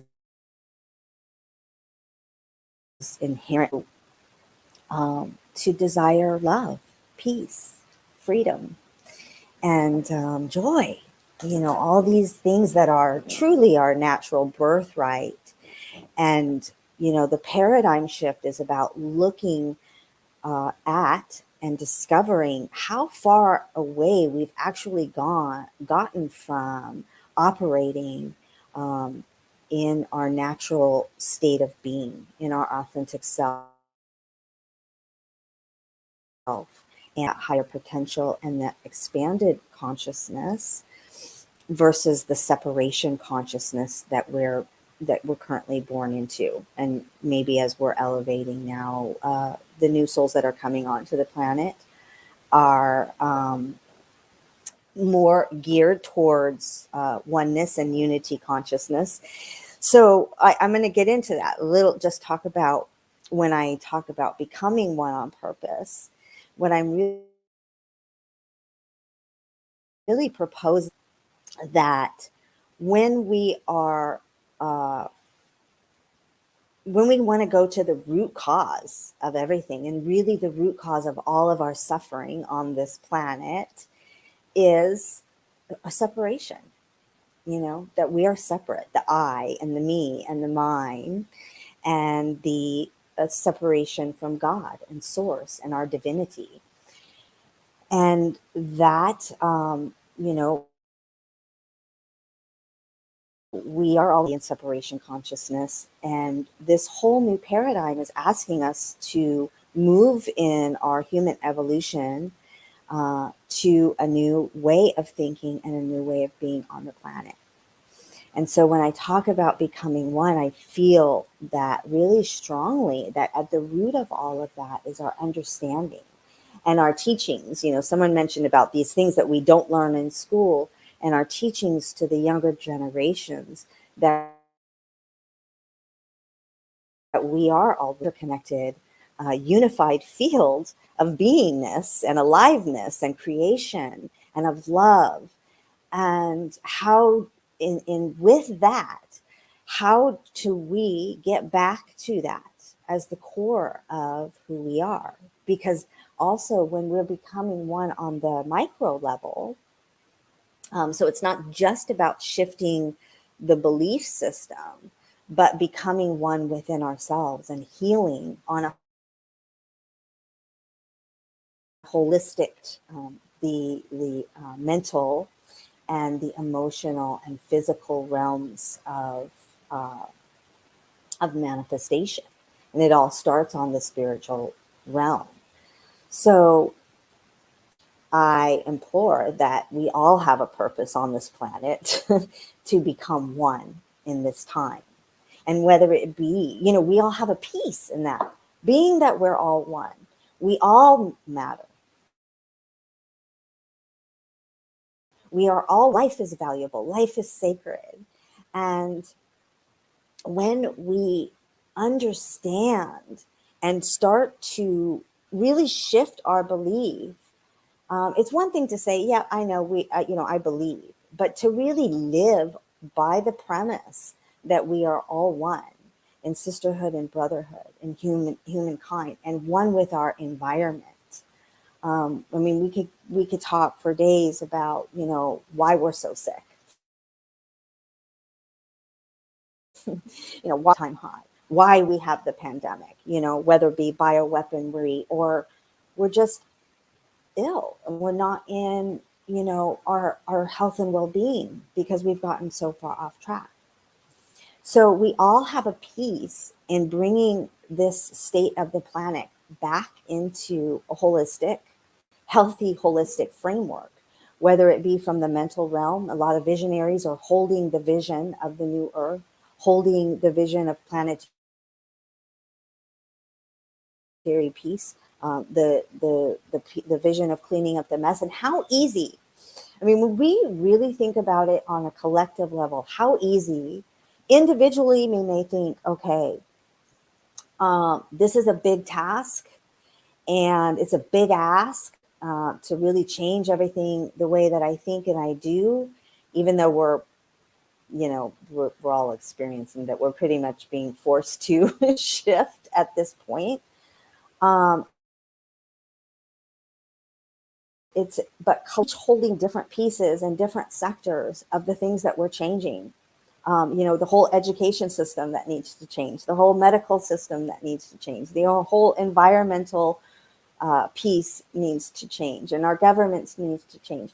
But we don't have to do all of that on our own. We're each holding a collective piece. And as we, let me just take like the visionaries that are holding that hold vision of a new planetary grid. They're holding a vision of a better world, and somebody else may be holding a completely different piece where their emotional IQ is very in sync with the divine plan, and their heart center is extremely open, and they're able to connect and love and heal people on that level. So one and whole and complete, because healing, actually, the term healing means to become whole, and so does the term becoming one. It means to become whole from all of these fragmented, misguided pieces of belief and traumas that have fragmented our soul into ourselves. But on a unified level, we don't have to handle every piece by ourselves, because each vibrationally. So when I come in maybe with a channeled reading, and people are hearing truth and their consciousness is shifting, and I'm raising their vibration, that's one aspect. And then maybe somebody else comes into the field that is like, has that high emotional IQ and expands with the vibration, my own heart center. You see what I'm saying? So as they're doing their work, it's helping, and it's playing off each other. And this is where the unified and the collective comes together so harmoniously. And as we raise our vibration and expand into these higher frequencies, we're beginning to access that divine intelligence. We're becoming in tune with that universal frequency of love, that, our fabric of creation. And when we can, that's when we can access our higher potential and our genius and our multidimensionality that is truly. And when we are, I think Shine was talking about the manifestation, and Abraham Hicks, who I absolutely love, and being in that vortex, that is the 0 point connection, and that space within where we're completely tapped in. And when we can find that, typically we need to find that within ourselves through healing or meditation practice, and it becomes a constant practice until we get into math. Sit together, our different frequencies can entrain each other. And as we start to consciously, when I talk about becoming one on purpose, that we start to come in intentionally to spaces and into environments, understanding that we are one with it all. It is us and we are it. And that we can bring that space, that 0 point genius in, from a space of love, that we are looking at ourselves when we're looking at each other, that truly, truly at the core of every being is just the need for love, just the need for light. And that when we can move into every experience with that foresight, with that intention, becoming one on purpose, we're doing it on purpose in ourselves, and to become one with each other and become one with God's source energy. We do it on purpose, it magnifies even greater. So that is the message for me today, is to put that out there, is that the more that we start, like Alex, thank you so much for this amazing mission. And this is it. This is like the peace that you hold for us to become one, all be uplifting at the same time, all raising the consciousness at the same time. It matters. And it even matters when we're alone and doing it by ourselves. We matter. Everything that you do matters. Every step that you take matters. There's a lot of futile thinking out there right now because of the way that our, trajectory could go out, that we need to clean up. But the reality is that can be cleaned up like this, because all of the solutions are already there. All of the solutions are already there. And if they're not already there, they're right here. They're right here. They're within us. The blueprint is there. And we could transform this world in a matter of 10 years, 20 years, if we do it together and with love and with unity. So thank you, Alex, so that we can talk about this amongst everybody's journey. That's been such a pleasure to tap into. And I just want to say one thing in wrapping up, that the key to this, one of the keys to this is, yes, we've got these future beautiful visions, maybe some future doomsday visions. But when we can accept exactly where we are and who we are in this moment, on each level, that we can move towards that, every baby step is a quantum leap. So it doesn't have to be this overwhelming roadmap, thing, an overwhelming thing. It can be attained, and we can do it collectively, and it doesn't have to be hard. So thank you. Thank you for letting me today. Thank you so much, Teahna. And what a beautiful final point, right? It doesn't have to be hard. I feel that's perfect kind of highlight. And I really loved how multi-dimensional and layered your message was, starting from that individual wholeness to that interplay between the kind of the team and the collective, right? And then moving into the more of a systemic, right? And I feel it also perfectly leads into Antonia's message, which is about the interplay. So just a perfect story that's weaving through our today's journey. Thank you. Yes, I'm looking forward. There's really is specific ways that we can co-create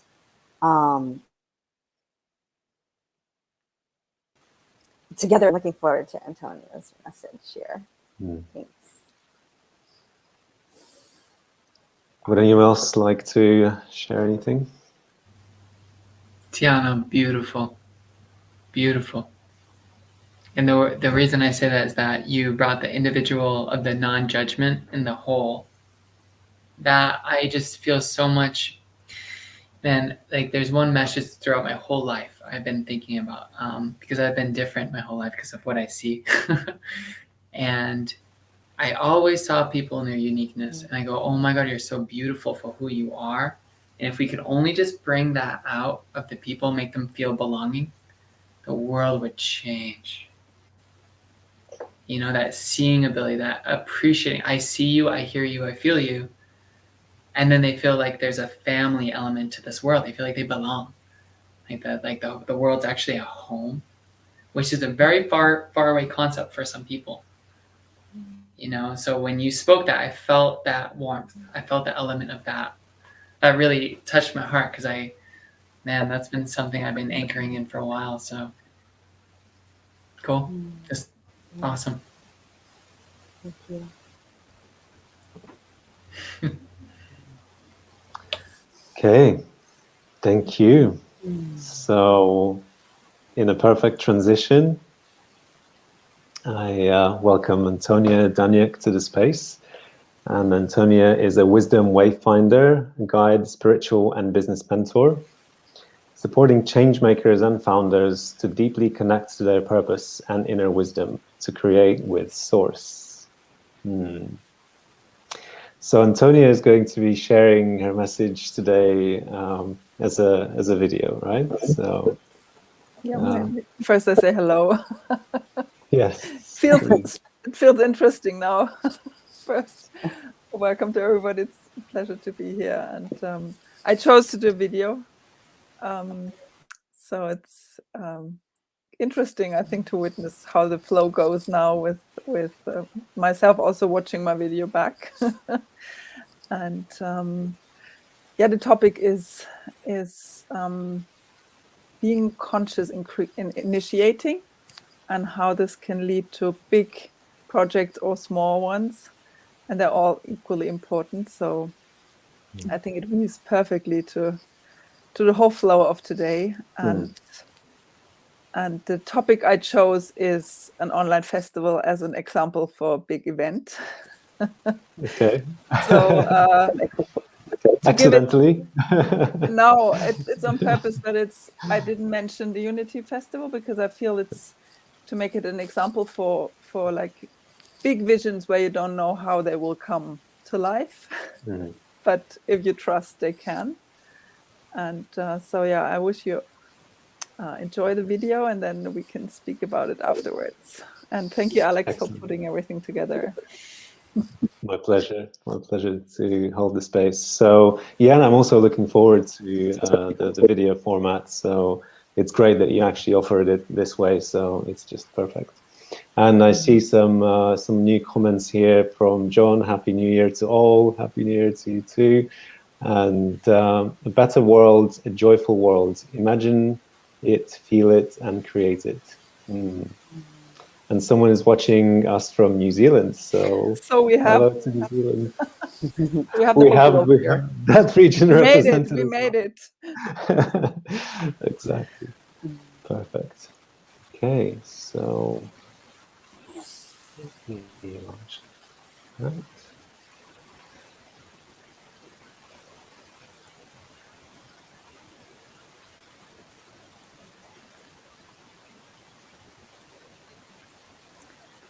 Hello and welcome. The birth of your initiative and the magic of co-creating with source.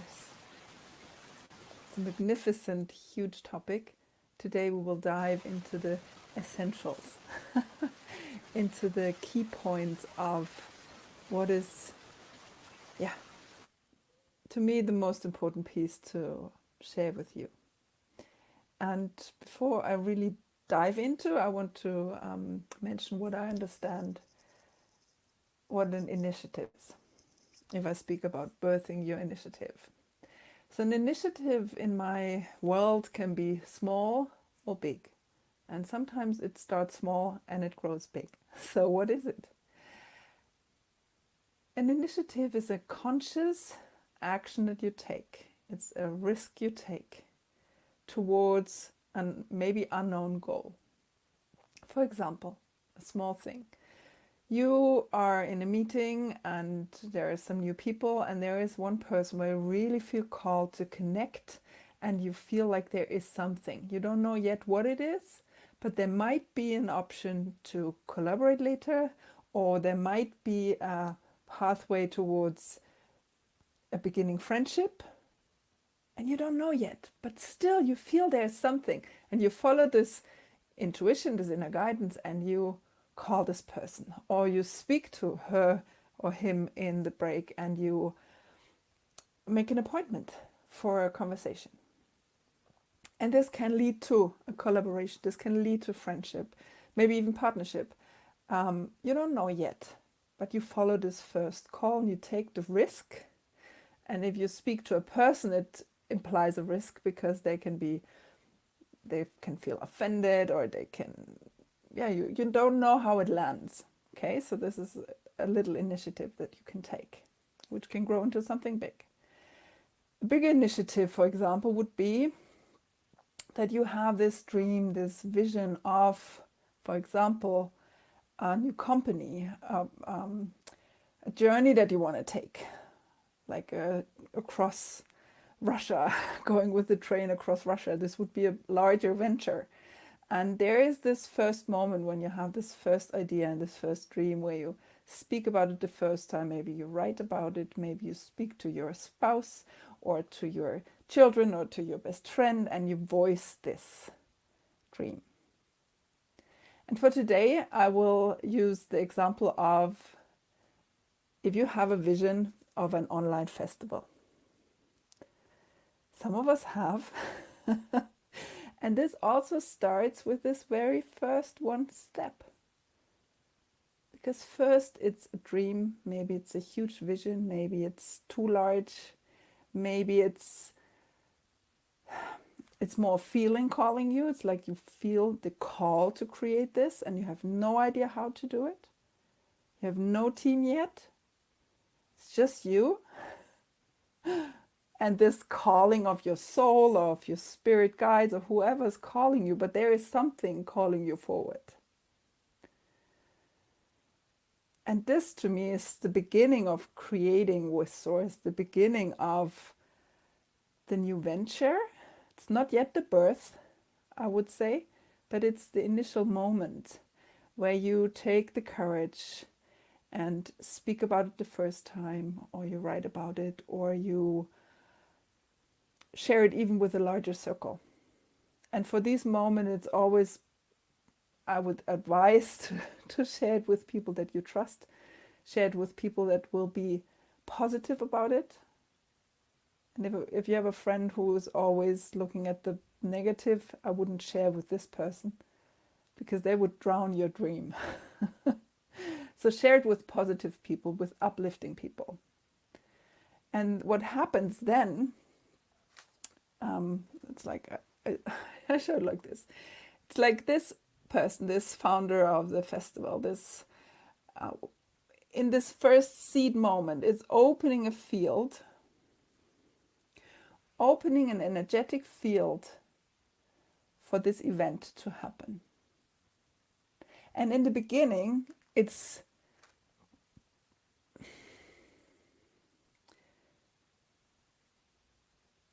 in my world, and maybe you have experienced this already, it's like you feel that something is already shifting in your surrounding. Maybe you meet different people, you hear things differently, because you started on this venture. So you are out there in the world with a different filter, like your awareness is different. Now suddenly you hear everybody speaking about online events. Maybe you hear about the newest tech, because you already stepped into the field and you opened the field. And maybe you already meet people who are potential team members. Yeah, because you took action, this first initial risk to share about it, to move forward, to take this one step and maybe take the next step. And I have the picture. I'm a drawer. I'm an artist as well. So I have this picture. And to clarify, to me, creating with Source is creating with nature and spirit, like with Mother Earth and spirit. So it's the energy of the earth, of Source coming into you. So it's to me, it's helpful if I'm grounded, if I'm really connected with where I am, with it being present. So it's the energy of the earth, and it's inspiration coming through me. And then from the heart, you can take this first action. You can take the risk. You can make this one step. And this one step is enough to trigger an answer. So they're not fighting, they're creating magic. Because the universe can answer and send you a person, a synchronicity, an event, a website, whatever it is that you need. And this brings you to the next step and to the next step. And you're always going towards your big vision, one step at a time. And the magical thing with this here, this is co-creating with Source, how I call it. It's co-creating with life, with the earth, with people, it's dancing with the universe. And then things happen, and then we meet the next person. And they share with us about something they found. And this leads us to the next step and to the next step. And to me, this new way of creating and co-creating is beyond what we had in the past. In the past, we would make a 5-year plan, and we would know exactly the steps that we want to take, and we would know exactly what we want to create and how it will look like in 5 years. And to me, now we are in a different paradigm. We are in this space of possibility, of infinite possibilities.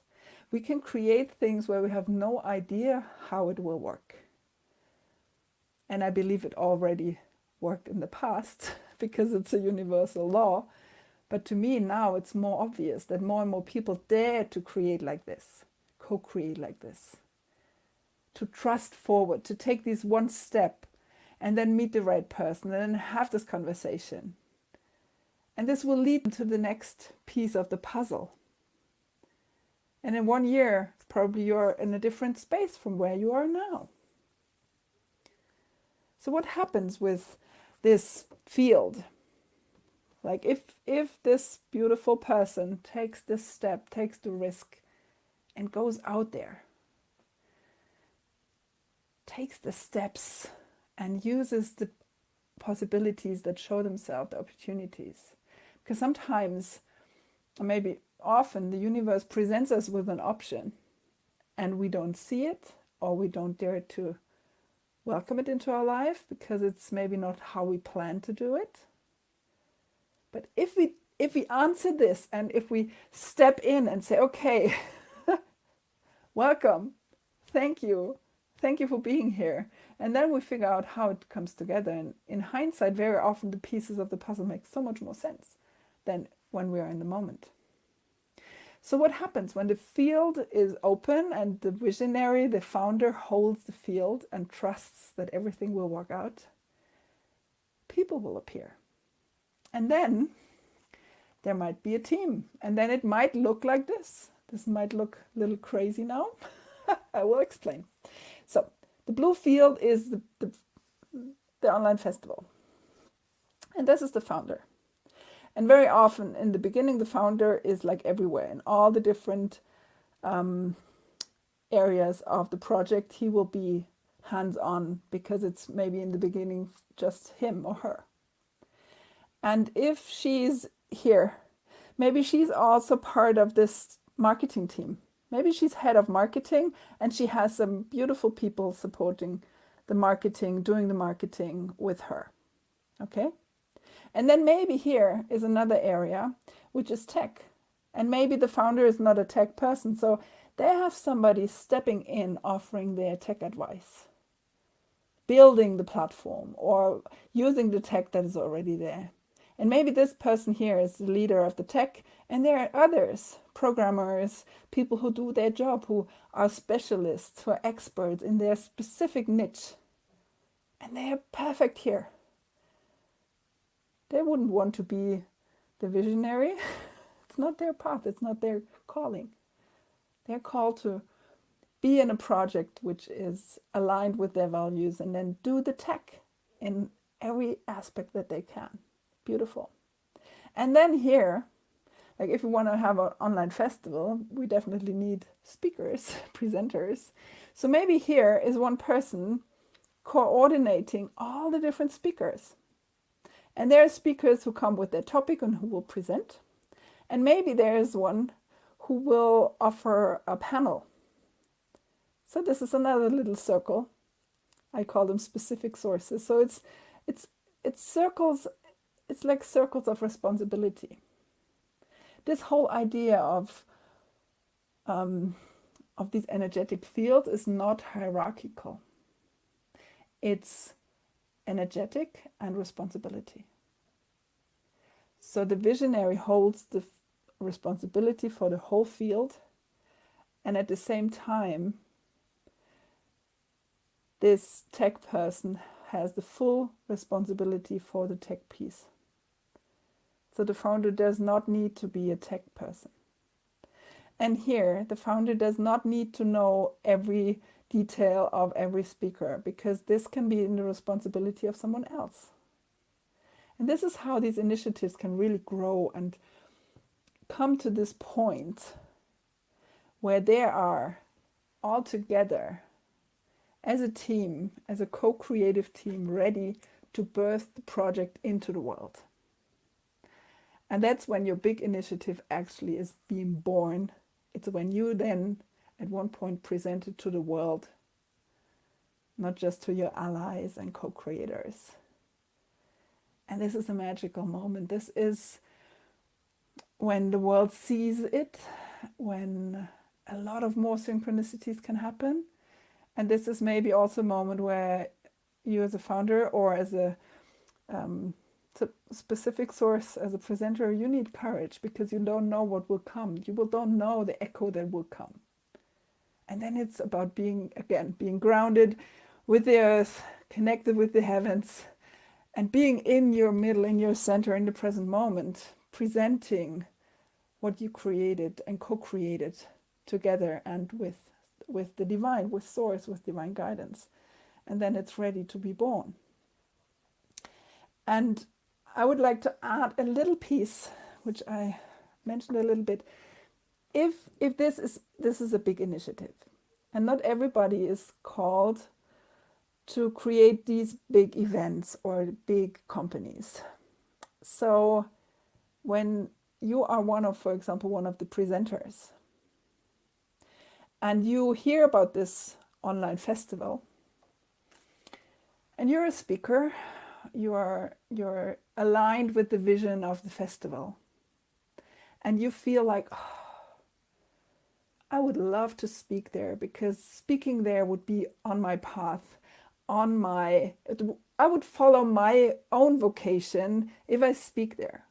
So then the initiative and the risk that you take is connecting with the founder or with the person coordinating the speaker team and applying to speak. This is your piece of initiative. And then you bring all your knowledge, everything that you have, you bring with you, and you bring it into the circle, into the big field. And then you're part of the dance, co-creating this beautiful, beautiful event. So it's not about hierarchy. It's not more important to be the founder or the speaker. It's all together. We are co-creating this, and no big project can be only created by a founder visionary. And we need the visionaries if we want to speak at events. So that's all from me today. My name is Antonia Daniek. I'm a visionary heart, wisdom wayfinder, spiritual and business mentor.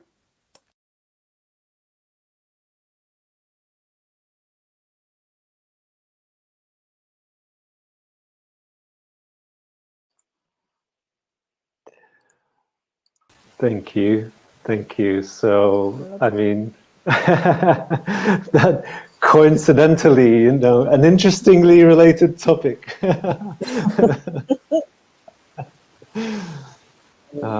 Thank you so much. And I just liked so much the aspect of not knowing what comes about, and not knowing, not having that 5-year plan, and not being sort of rigid and constrained to that very linear path. And it's just, you know, so important, I find. And yeah, thank you so much for that message. And actually, before I give floor to others to share, we've had comments, and here's somebody saying, perfect, stopped making bread to go online and found co-creators. Thank you, everyone needs to know this. It is a vital skill. So yes, amazing. And Aline also shared a really big and loving comment, just sending her support and appreciation from Belgium in Europe. So thank you, Aline. Wow. So thank you, Antonia. And yeah, I open the floor for others to share. As a fellow visionary and leader, it was so cool. I loved seeing that, and it's such a good reminder of how much support and abundance is really out there, and it's just about putting out the right energy and attracting the right people and creating the right environment where people feel excited and want to co-create. And I loved it. Maybe I need some business coaching from you. I'm here. And one piece which I didn't mention is it's also beautiful that you can also transfer this energy. You can transfer this connection to source for your project if you would love to pass it on to someone. So there can be like a succession, and it works. And this is just amazing, because then you can really step off a project without it dying. Because when a founder steps out of a company, very often the company dies because the vision is gone. But there are options to move through it. And what I feel is it's so important to be aware of the quality of the visionary, how important it is to hold the vision and to be connected to source and be connected to this intuitive piece, which is like every startup founder will know this, but the moment the company grows, it might be forgotten. So yeah. I love this. I love this, because this is absolutely what I'm talking about, is becoming one on purpose. And you've got this little diagram and and I just love how that segued. And but also on the flip side, what comes up for me is how many people out there that they know that they have a calling, or they know that they have a vision and they want to do this, but they're apprehensive, or they're afraid, or they've got these blocks that are holding them back. And what a message of inspiration, that you're not going to do it alone from either side. And yes, it is a calling. You are being called. You are being called. A lot of people even will disregard the calling, like, oh, that's crazy, or that's silly. Like Lisa got told when she was young, that's a silly dream, that's a silly calling, or I can't do that. Just want to tap into that space of telling people, yes, you can. Yes, you can. And Antonia's got a little blueprint going on here for us. So yes, follow the callings. Absolutely. Absolutely, you can. Absolutely, it is real. Absolutely, the baby steps are quantum leap. Yeah. Okay. I noticed this down, Teahna, before when you mentioned it. I was like, I need to use this. I will quote you. Every baby step is a quantum leap. It's beautiful. Yeah. I had to say that too. Every baby step's a quantum leap. That's beautiful. Yeah. Thank you for bringing in the map for us, Antonia. There's more. There's more to it. But with over the last 2 years, I managed to put it into 15 minutes. It's like the Wow. I can talk for days, but this is like the core. Yeah, it was so good. The song that came into my mind when we were doing the meditation is called "A Breath and a Choice Away," and that's a dance teacher was talking to us as it's kind of an ecstatic dance class, and she was saying, like, anything you want is just a breath and a choice away. I love that. Beautiful. So yes, and funnily enough, or unsurprisingly enough, this is exactly what our organizational chart looks like. It's like these enclosed circles, more like these cells within the greater organism. So yeah. There's even a software that can play this. Yeah. Holacracy, I'm sure, is that the one you're referring to? So no, it's or others. You can play different ones, but it's beautiful because you can go in and out of all the different circles. It's just magical. Yeah, it's another beautiful startup. It's everywhere. We should connect with you. So if anyone else would like to connect with Antonia, there's a link on the screen right now. So thank you. And Jacob, bring us home. Bring us home. Guys, I'm like saturated right now. No pressure. It's one thing I want to say is the family feel that this has. You guys feel it? It's like really beautiful to feel the heart connection in this whole space. I mean, what has it been like? Almost 2.5 hours, and I feel so like feel so calm and connected to all of you. It's really, I think just to let that sink in for a minute would be really beautiful. It's like, wow. And all the people that might be actually watching, it's like, really, we're again, like Teahna, Antonia, Shine, Lisa, like everyone had a message that kind of wove itself. Right? I'm feeling Teahna's like channeled guidance of unity. Totally feeling you still. And then Antonia bringing the structure to that. And Shine, divine masculine, just showing up, bro. I feel you. So all this is just, yeah, right? And then Alex, man. I mean, I'm set. So I'm letting out my saturation so I can speak about what I'm going to speak about. I'm just so enlivened by all of you, so enlivened. So, what I wanted to present today is finding a new perspective through the body. Embodiment has been a big theme my whole life. So when I was young, I could see energy through people really deeply and feel it through myself. And I was like, am I having a future vision before things are happening? So I grew up in Boston, and I noticed a lot of people, they'd be living their life and I'd feel them and hear their thoughts, and they would be in two different places. So their body would be vibrating something, but they would be saying something else. Or maybe they're like, oh no, I can't do that. I have to be a banker. I can't do that dream because their body wasn't allowing their song to come through. Right? So my presentation today is how do we tap into that, and what is the body in the first place?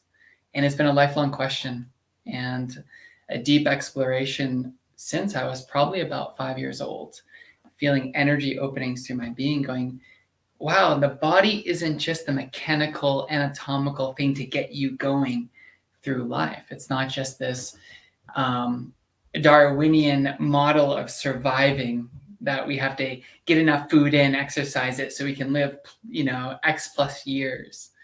It actually is something much deeper that I hope humanity starts maybe peeling away the layers so we can discover who we are. So finding a new perspective to the body, what is that?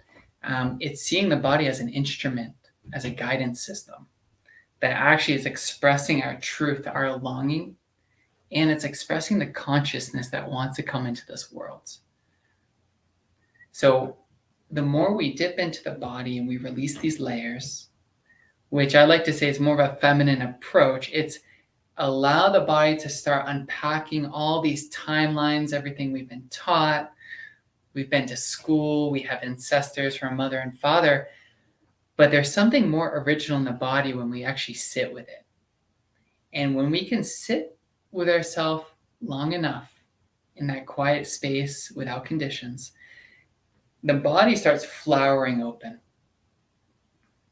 It'll literally flower open. And you'll start hearing life speak through you, speak through me, with the new visions that actually want to ground here on the earth, to become who you are. That's what I mentioned. the divine, God, Goddess, all that is, whatever we want to call it, turn the faucet all the way up. And that faucet is running. Life is open. It's running in this time, especially this time. And if we know how to access that through ourselves, through our body, we're going to hear our best selves come through. Right?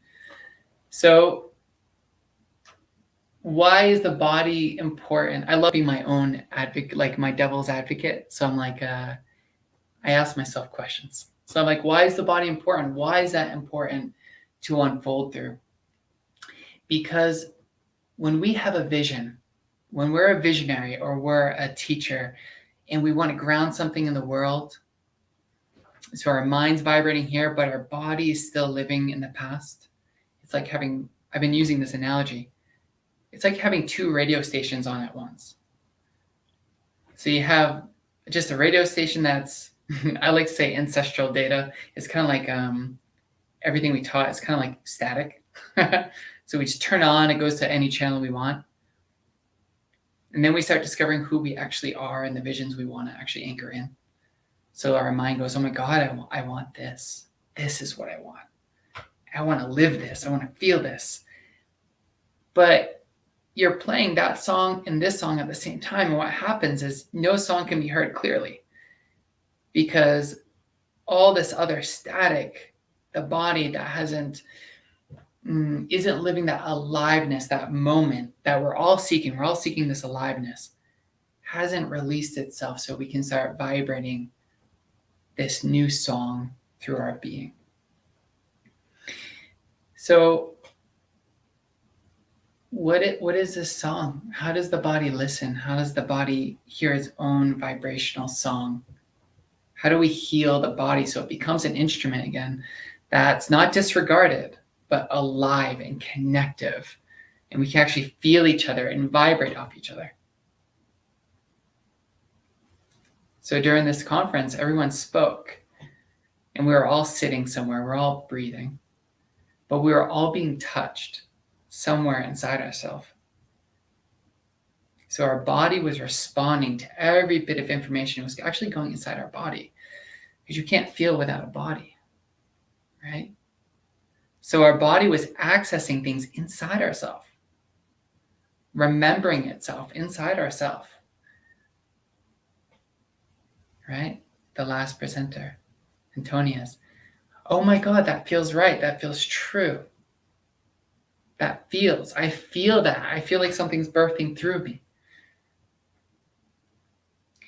That's the awakening of the body. That's when we start finding new perspective of what the body actually is and how we can use it as a meter, as a new guidance system into this new earth, whatever we want to call it, to your sovereignty, right? So what happens when we sit still? What happens when we just hold ourselves and we be with ourselves? Usually the first things that come up in the sensational world is we're feeling the past. So over 50% of our sensations are past related. It's not the present moment of guidance. It's usually a filter of, oh, I'm still processing that, the marketplace, or I'm still letting go of that childhood wound. So there's this intimacy and this caring and this attention that our body's being called. It's calling for our attention. So it can start unleashing the baggage that we've held on for so long, so the new can come in. It's actually the new that's pushing up all this stuff. And the more we hold ourselves and allow it to release, the more our body, its sovereignty and our guidance is just going to blossom forth into our life, right? The more we sit,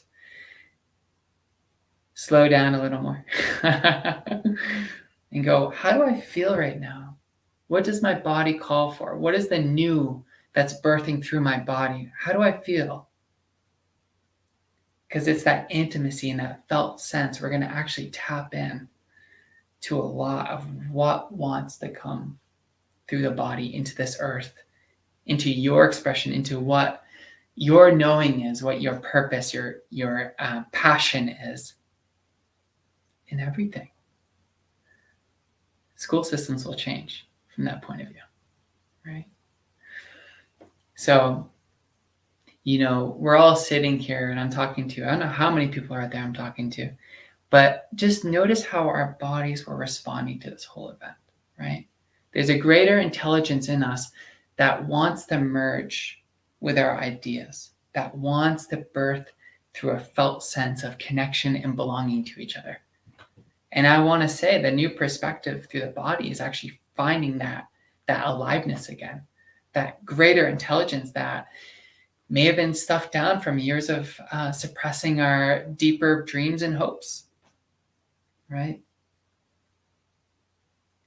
So my practice here I'm in Sedona, Arizona, is that I do transformational body work. And I help facilitate for people to feel. And after working with hundreds and hundreds of people, I've learned our bodies are guiding us. And we're either listening to it or running our mind over it, and they're not synchronized. So you get this deep, deep feeling, and you know it's right, and you know it's true, and it's this guidance coming from this ancient template inside our body. And we're like, no, that can't be right. It's not practical. It doesn't feel secure. And then we shut it down. And then we realize why we get sick or less energy, right? So life is birthing through us, through each other, through our mirroring effect. We're being tickled open, really, through all of this. And how much time are we giving this intimacy, this care, right? In the last year, I have a beautiful partner who has many horses, and I met her through horse therapy. And when I stepped in the field of horses is when I started being really in tune to what I'm vibrating through my body. And I learned even more deeply that the body is a song. And the horses don't really listen to what you say. They listen to how you feel. And then you get to discover how you feel even more deeply because you have the mirror effect. So now the horses, or I would say all of nature, but horses are profound at being empathic. They start to help us, maybe nature life is helping us to resonate and become coherent again. So our mind and our thinking in life, in our body, all these different levels and layers become synchronized with truth.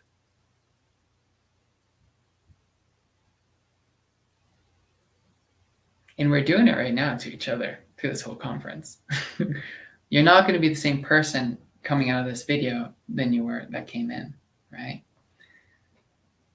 So I'm going to do a little practice with everyone. I feel like I'm just like that. I'm rounding it all up in the end of going, yeah, we've been listening to this on a mental level, but what else are we listening at a visceral embodiment level? Where is it landing in the body, and how's it blossoming forth? And can we actually take it away, this information we're receiving from each other at a very embodied level, so the next person they meet, they feel the unity. And the next person they meet, they feel the heart, they feel the entrepreneur, they feel safe to go under your wing if you have a vision. So yeah, I see the equine work. Yeah, thank you. The equine work is profound.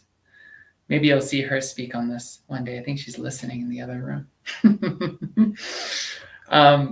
So I want to give a practice to the panel, people here, and also everyone who's listening, is how do you start awakening the body? How do we actually start hearing that intelligence that actually wants to come through and heal us? Because it's a healing intelligence that is actually always wanting to birth through us. So I want everyone to rub their hands like this. And we're going to just tap it. We're just going to say hello to it and see what you feel. And I want you to first put it on your heart, on your body. And imagine that for this moment of time, your face just relaxes and that your head can melt a little more downward into your body. So we're getting out of the thinking mind and feeling. And just start doing a slight circle around your heart. Maybe move just a little with your hands. And just ask your body right now, how are you? Like, what is it I need to know right now? How are you? What's the inspiration, the intelligence, or what is it needs listening right now so you can come into harmony with me, with my mind and my spirit? Because this is just an antenna. All we're doing is cleaning up the antenna.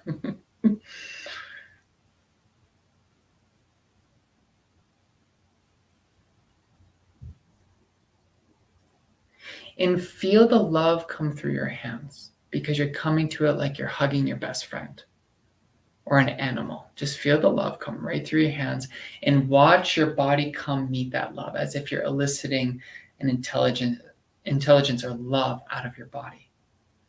And see if it can meet your hands and smile back at you and go, wow, thank you.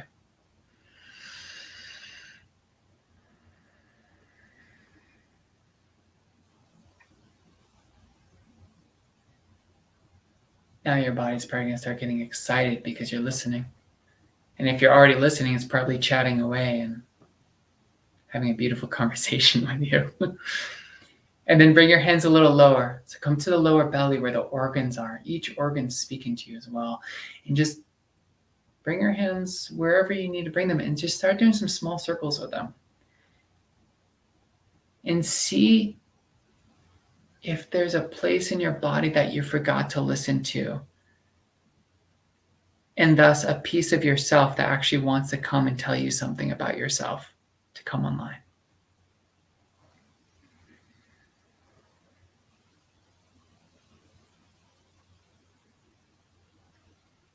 Is another part of you that's waking up that actually wants to say, hey, I actually had a big template for you inside of you, but since now you're giving me the attention, I can rise out and integrate into you a little more, especially with your thought structures.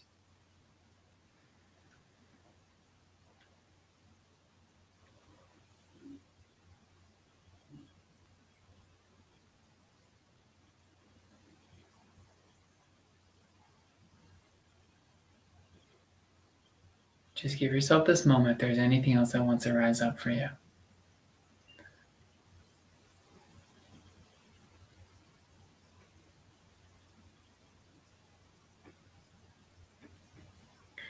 There's a deep, deep intelligence and flowering that your body's wanting to produce.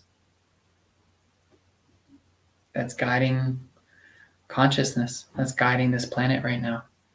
And then when we dip into this felt sense and heal the emotional body right through here, the more this intelligence is just gonna ripple out. It's gonna ripple through you like an antenna. Horses will love you, they'll snuggle you. Dogs, cats, and especially children. Why? Because they haven't put the layers on top of their body yet. Kids will feel ultimately safe with you. It's amazing.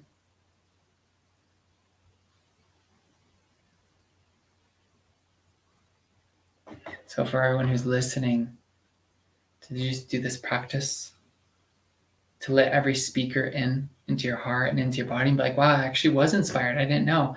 I was thinking about it, but I didn't know how much my being was actually alive. And going, oh my God, I need to jump on this bandwagon. Or not, or no, I don't know. But there is a deep knowing and guidance system. And the more we just bring it back here, the more we will be guided. There's a truth meter that comes alive in us that's guiding something deep and loving to create something new in this world.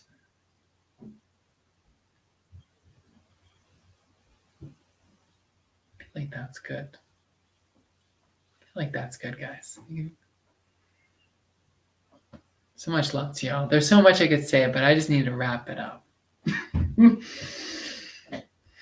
Oh, that's so good. Welcome home. Welcome home. Ourselves.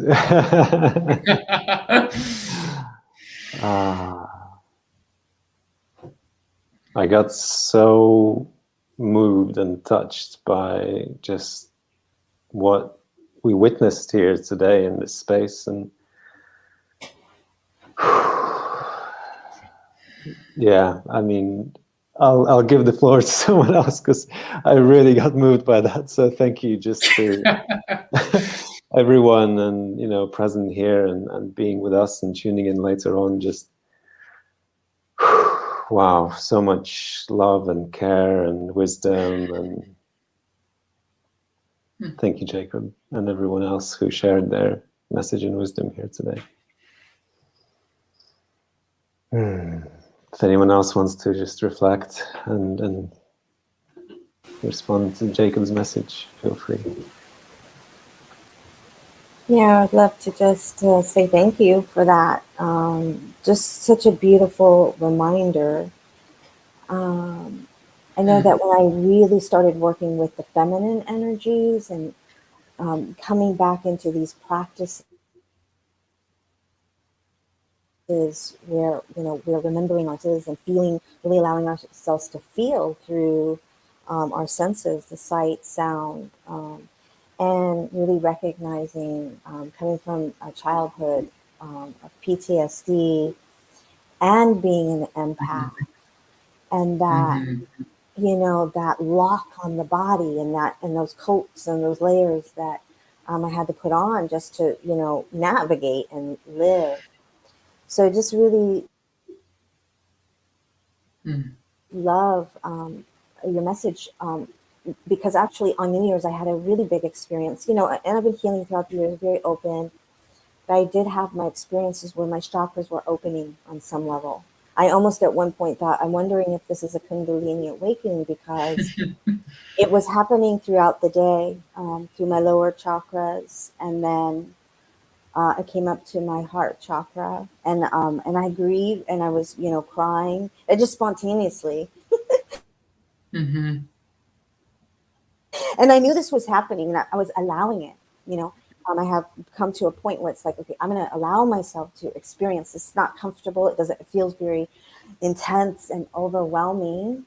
But I knew enough to say, I want to allow myself. This is something good that's happening. Yeah. My body something is coming through me energetically. And I grieved my dad's death, who had passed this year. I was able to feel friends across the globe and their love. And I was just able to feel so many different aspects, and it did at points scare me. It's scary to allow ourselves to feel the spectrum. But so just to add on to the beauty of what you're saying is, yes, we're going to be scared, and yes, we're going to feel vulnerable, but it's okay, and that it's good, because we want to become alive. And all of these layers have kept us sleeping and dead. And so, yeah, thank you for that. And I'm hoping through this experience I had over New Year's that there is this new birthing of energy, and that I can consciously stay in tune with letting it come alive versus everything that we do to stop it coming. Teahna, thank you. Yeah, what I've witnessed in the world is that a lot of people are unpacking what's inside, and it's making more an authentic, embodied expression of who they are. And a good test of that is how much more connected do we feel after letting go. Because a lot of people think connection might just happen up here in our culture, right? But connection's happening in our full spectrum. Every cell, every part of ourselves actually has a mission statement. And a lot of nature can feel that. A lot of life can, and the more we embody, more aliveness, as you said. More connection. Oh, go ahead. I just wanted to add, honestly, Jacob, it's such a powerful message that we are cells. We're a colony of micro pieces. We are a combination, and then all of us together, all humanity, creates a colony of humanity. We're a colony within a colony within a colony, and we have to stand up and love ourselves. I wrote love ourselves. I was quite close with a CE double L. Because that's, one of the things, I've interviewed somebody in a podcast who deals with women who have terrible self-image and how they hate their bodies. And then their bodies collapse on them, because if you constantly hate your body can't survive. And your cells are listening. If you say, I'm so fat, I'm so ugly, I'm so stupid, people think the words are nothing, but our cells are listening, our bodies are listening. And there's a neuroscientist who works with Tony Robbins, Joseph McClendon III, and he talks about how we need desperately to say, I am fantastic, I am magnificent, because our bodies are listening, not only our brain, but our body, ourselves. Words are energy. The intention behind the energy matters. And I think what is wonderful, and all of us on this stage today, we're recognizing, and I'm hearing more and more people recognizing this, which is a change. It's a turning of a new era. It's fantastic. So thank you so much, Jacob, for your wisdom today. Yeah. Yeah, it's been a journey. I talk about Kundalini awakening. I was a Zen monk I have a little bit of a radical story, but I had a big energy opening. And I remember going into these amazing states of consciousness and going, oh my God, like these great potential, different levels of consciousness. But the funny part was then it wanted to embody. And that's when the life, but when it wanted to embody, that's when the work began for me, and going, wow, this is endless. This is profound. This will touch many people in the world. And, the more it came in to live love, to come back to love through my being and go, hey, you know what? I have a choice. I actually can emanate this and really feel it at a deep level, comfortability in myself, so I can connect with life.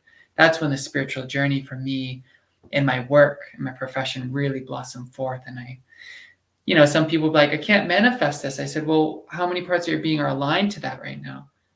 Do you have a sabotage program that really needs to unfold through your body? Is your body aligned to that yet? Or have you touched it that deeply? So some people are like, well, I always have this thought and I affirm, but it's not working. And I go, well, what part of you in your body do you actually feel that? Can you feel your connection to life, your beauty, your innocence? Or are you still thinking it and they're trying to learn to come together still? That's when I saw a lot of transformation in people, and especially myself, especially myself. How deep can love go? That's a great question. Oh, I love it. This, as you were talking about your heart connection to everyone on the panel, and it feels like we've built a really nice container, and I've heard people describe it as like a resonant field, where Nice. I guess when each person is sort of tuned and in that receiving mode, and then we take turns and we play off of each other, and it's just that next level. Yeah.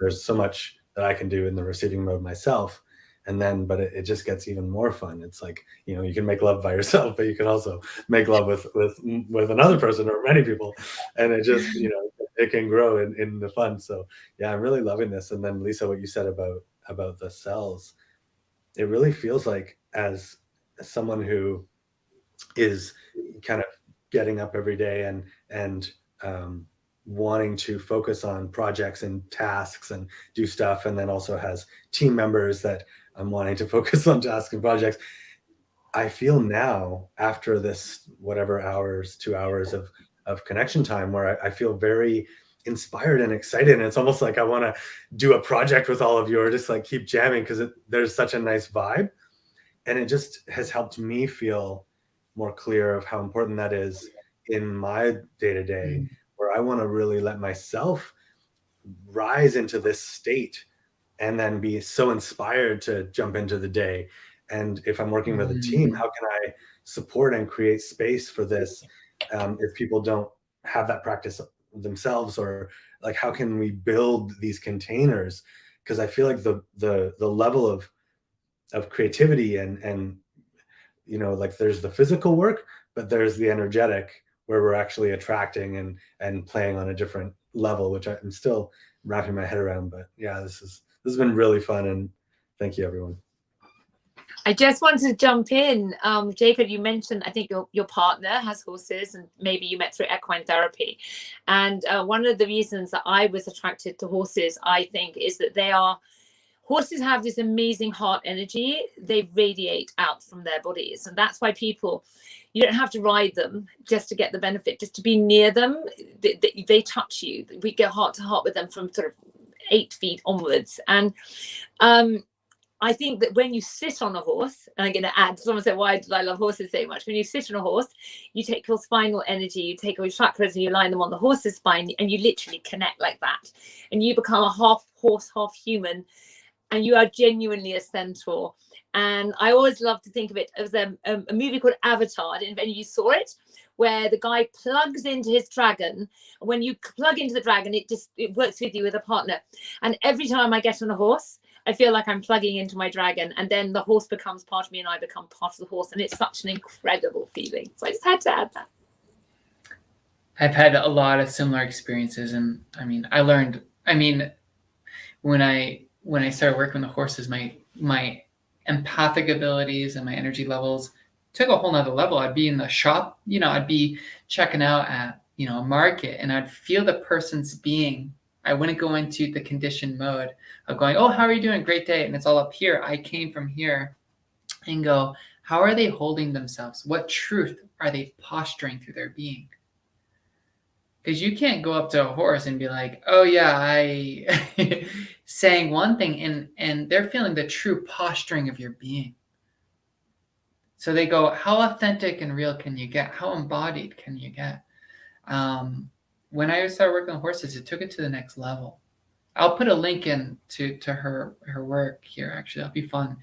And then it took my work to another level too, of energetic counseling. This is what I do with people, going, how do we embody our energetics? How do we thrive? And nature is telling us, nature is speaking truth left and right. And it's hard. It's easy in this world to get disconnected. I mean, I live in the desert of Sedona, so it's kind of easy to tap in. But in a lot of places, that's a missing key. How do we get authentic with our full being again? What does that feel like? What does it taste like, smell like? Are we anchoring it in? Horses were a great way to call me out.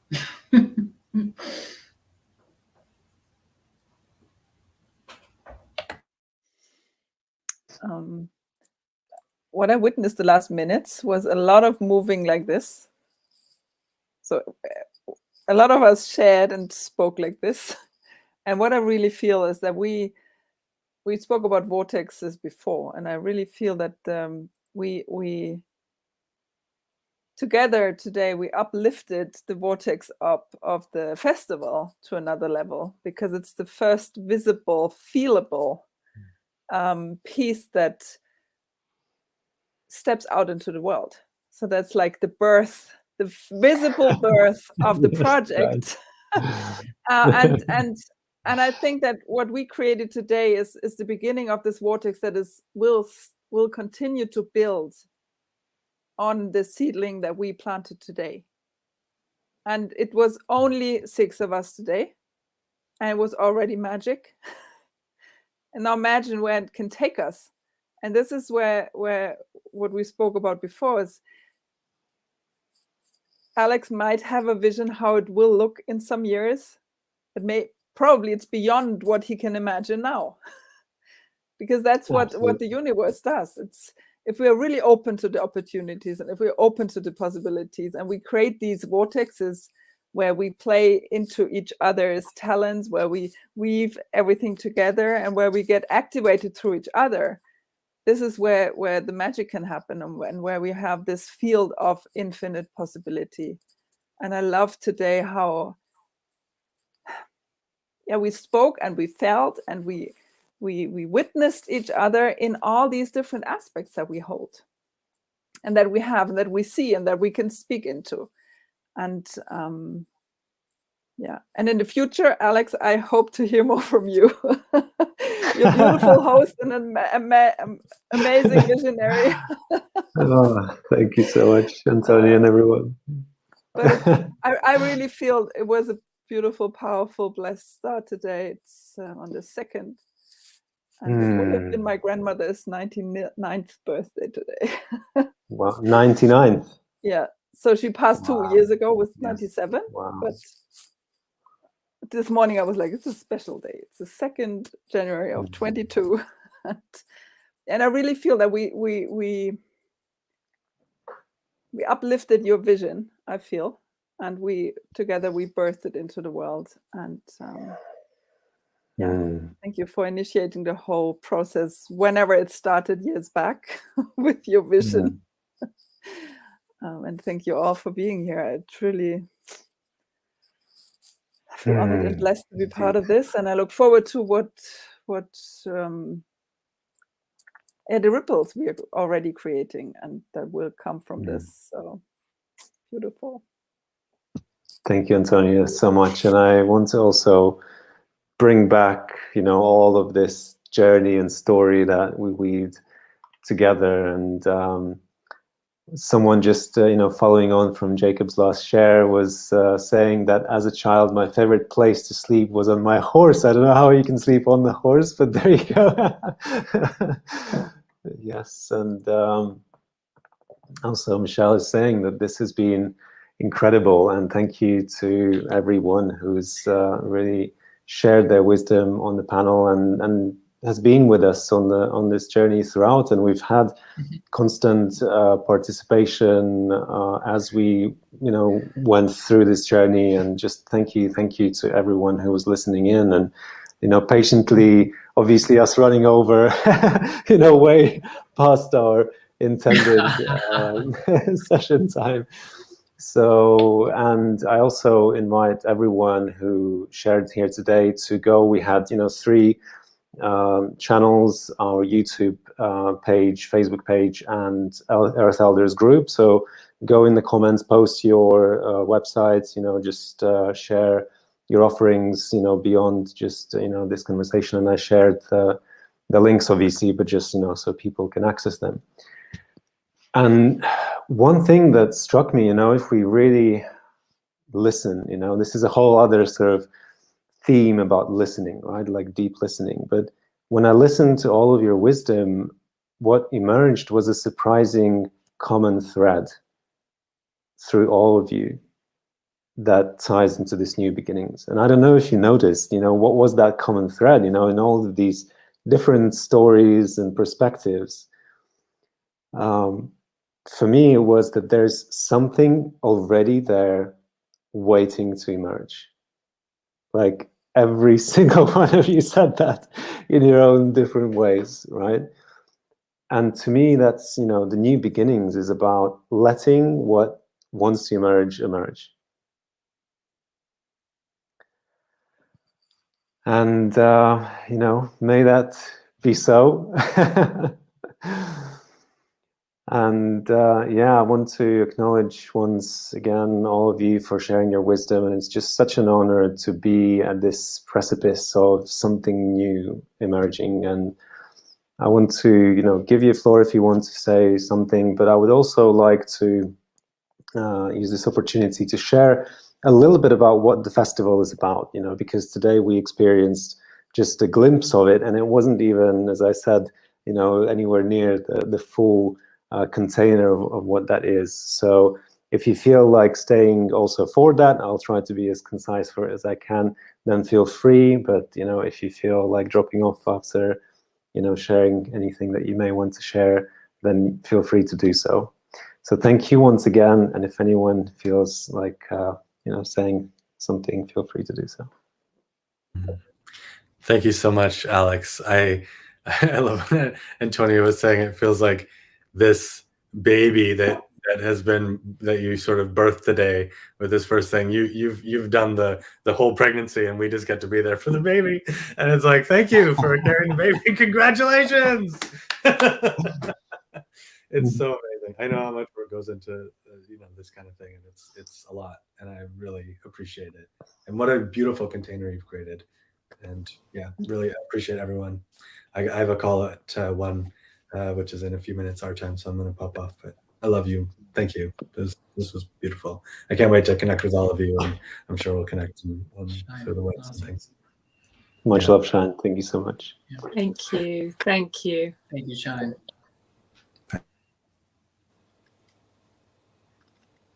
Alex, again, I back that up 100%. Well done. What a wonderful, wonderful vessel of exciting possibility and betterment for the entire world you've created. So I put something down last year and you picked it up, and I am so pleased. And it makes me laugh because Antonia was talking about different people, different visions, and I had a vision and then I got busy doing something else. And then like here I find you doing it, like you're doing it for me now. I don't need to do it. Fantastic.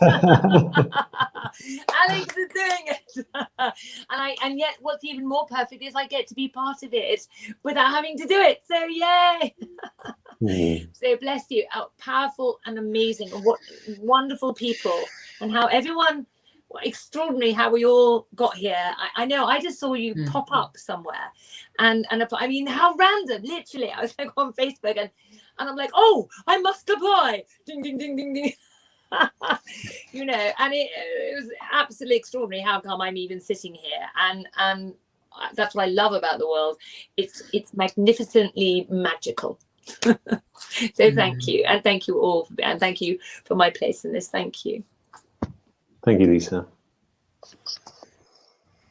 Yeah, Alex, just, man, the container is phenomenal today. I feel transformed, I just to be in this with all of you is like, it's kind of what Shine was saying. I feel so inspired. I feel hopeful. I feel it's a lot of feelings actually, just from this first event. If I can create that many feelings from this one event, oh my goodness, it's already off on a great roll, man. Like I feel I'm going to sit with this. This is profound. It's beautiful. Yeah. And I'm just presenting, a little sliver. And I'm already like, wow, I got touched by everyone. Like, thank you, man. This is the momentum I love to see in the world. So good job. And great space holding. Thank you, Jacob. Yeah. Appreciate that. Okay, well, leading on from that, and if there's anything, Antonia, that you wanted to share, I feel like you've said. I'm waiting for you to speak. I'm holding the space for you to share. Thank you. And yes, so, thank you if you choose to stay for these last few moments. And as I say, I'll be concise as I can. So what is the Global Unity Festival? And the first thing I feel drawn to share, which I'm for the further I go, the more I believe in that it's not my vision, it's not my project. And Lisa just said, right? Like she was inspired to pretty much the same thing.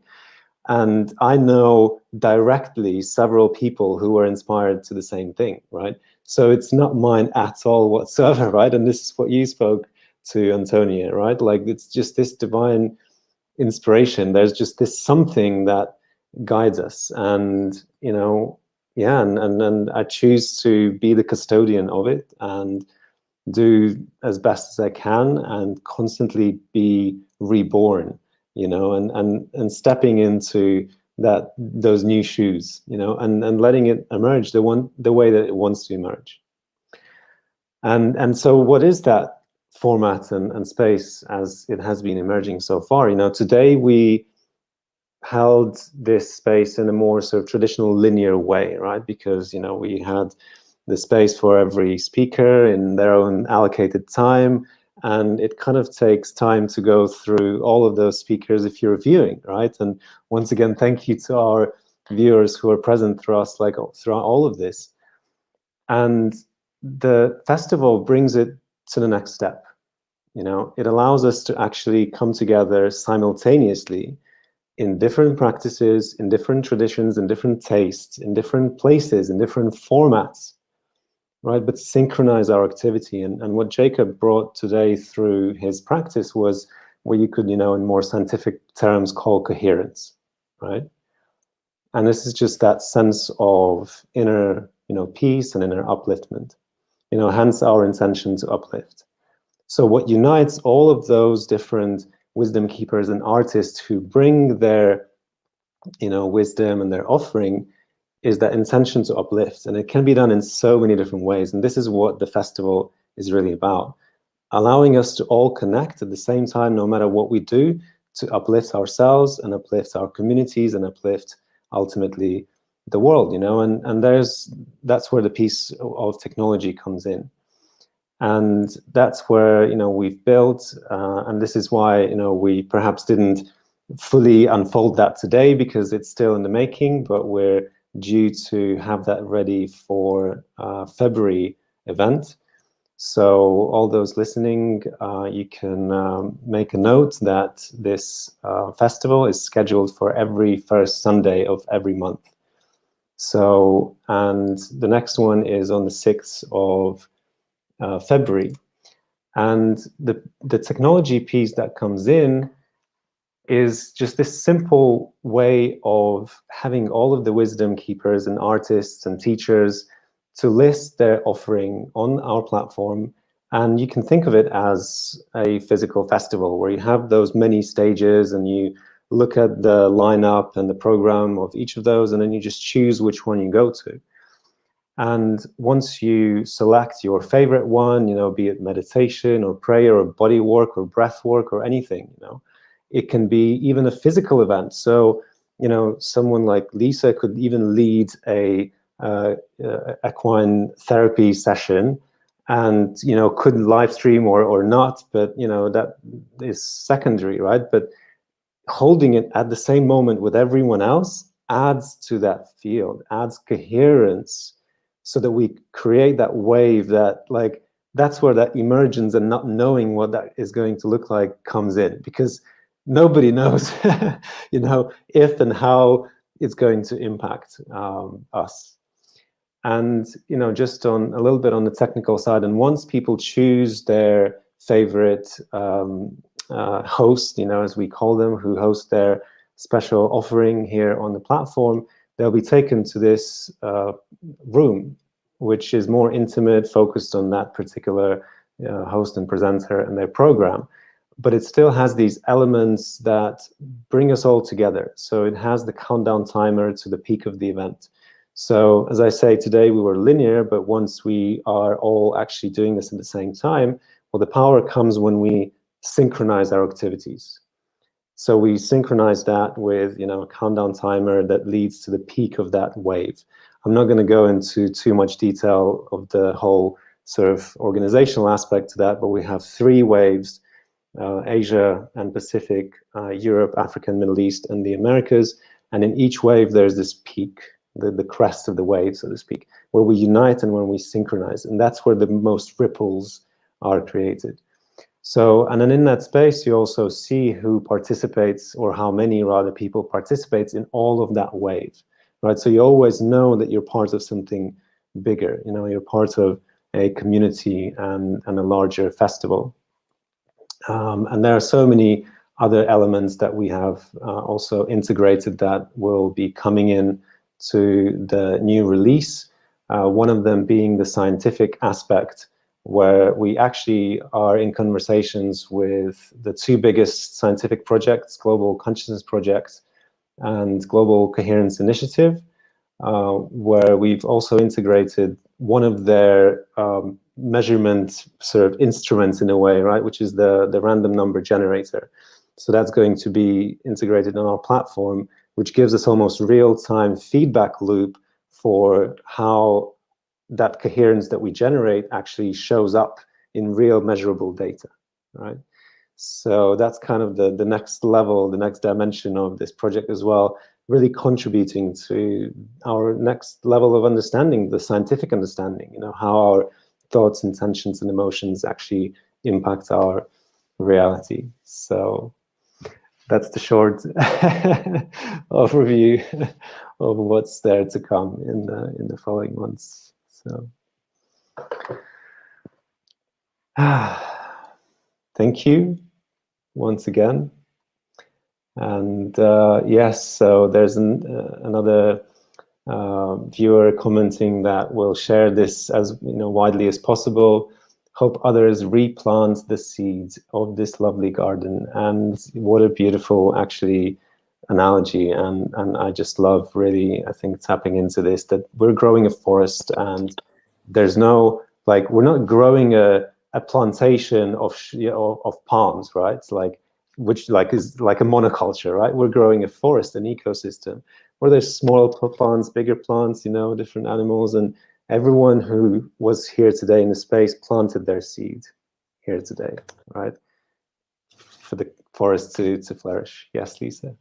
Oh, just a question. If people are listening and they want to get on your email list about different things you're doing, where do they find your email? Yes, thank you so much. I forgot about that, actually, so thanks for reminding that. So I'll put the running line at the bottom. So we have the globalunityfestival.org, which is our main page, and you can register as a host if you would like to offer your wisdom on the platform. Just go globalunityfestival.org/host. But we have so many other ways that we can, co-create and grow this garden. There's fellowships that we're building, which isn't necessarily people who want to host, but maybe they're aligned with the vision. There's guest speakers who could come on the main stage, instead of offering their own individual event, and so many other ways. And yeah, there's already quite a lot on the website. So if you just feel like you don't want to plow through all of that information, just feel free to write to me on unite@globalunityfestival.org, and I will, connect and see where it takes us.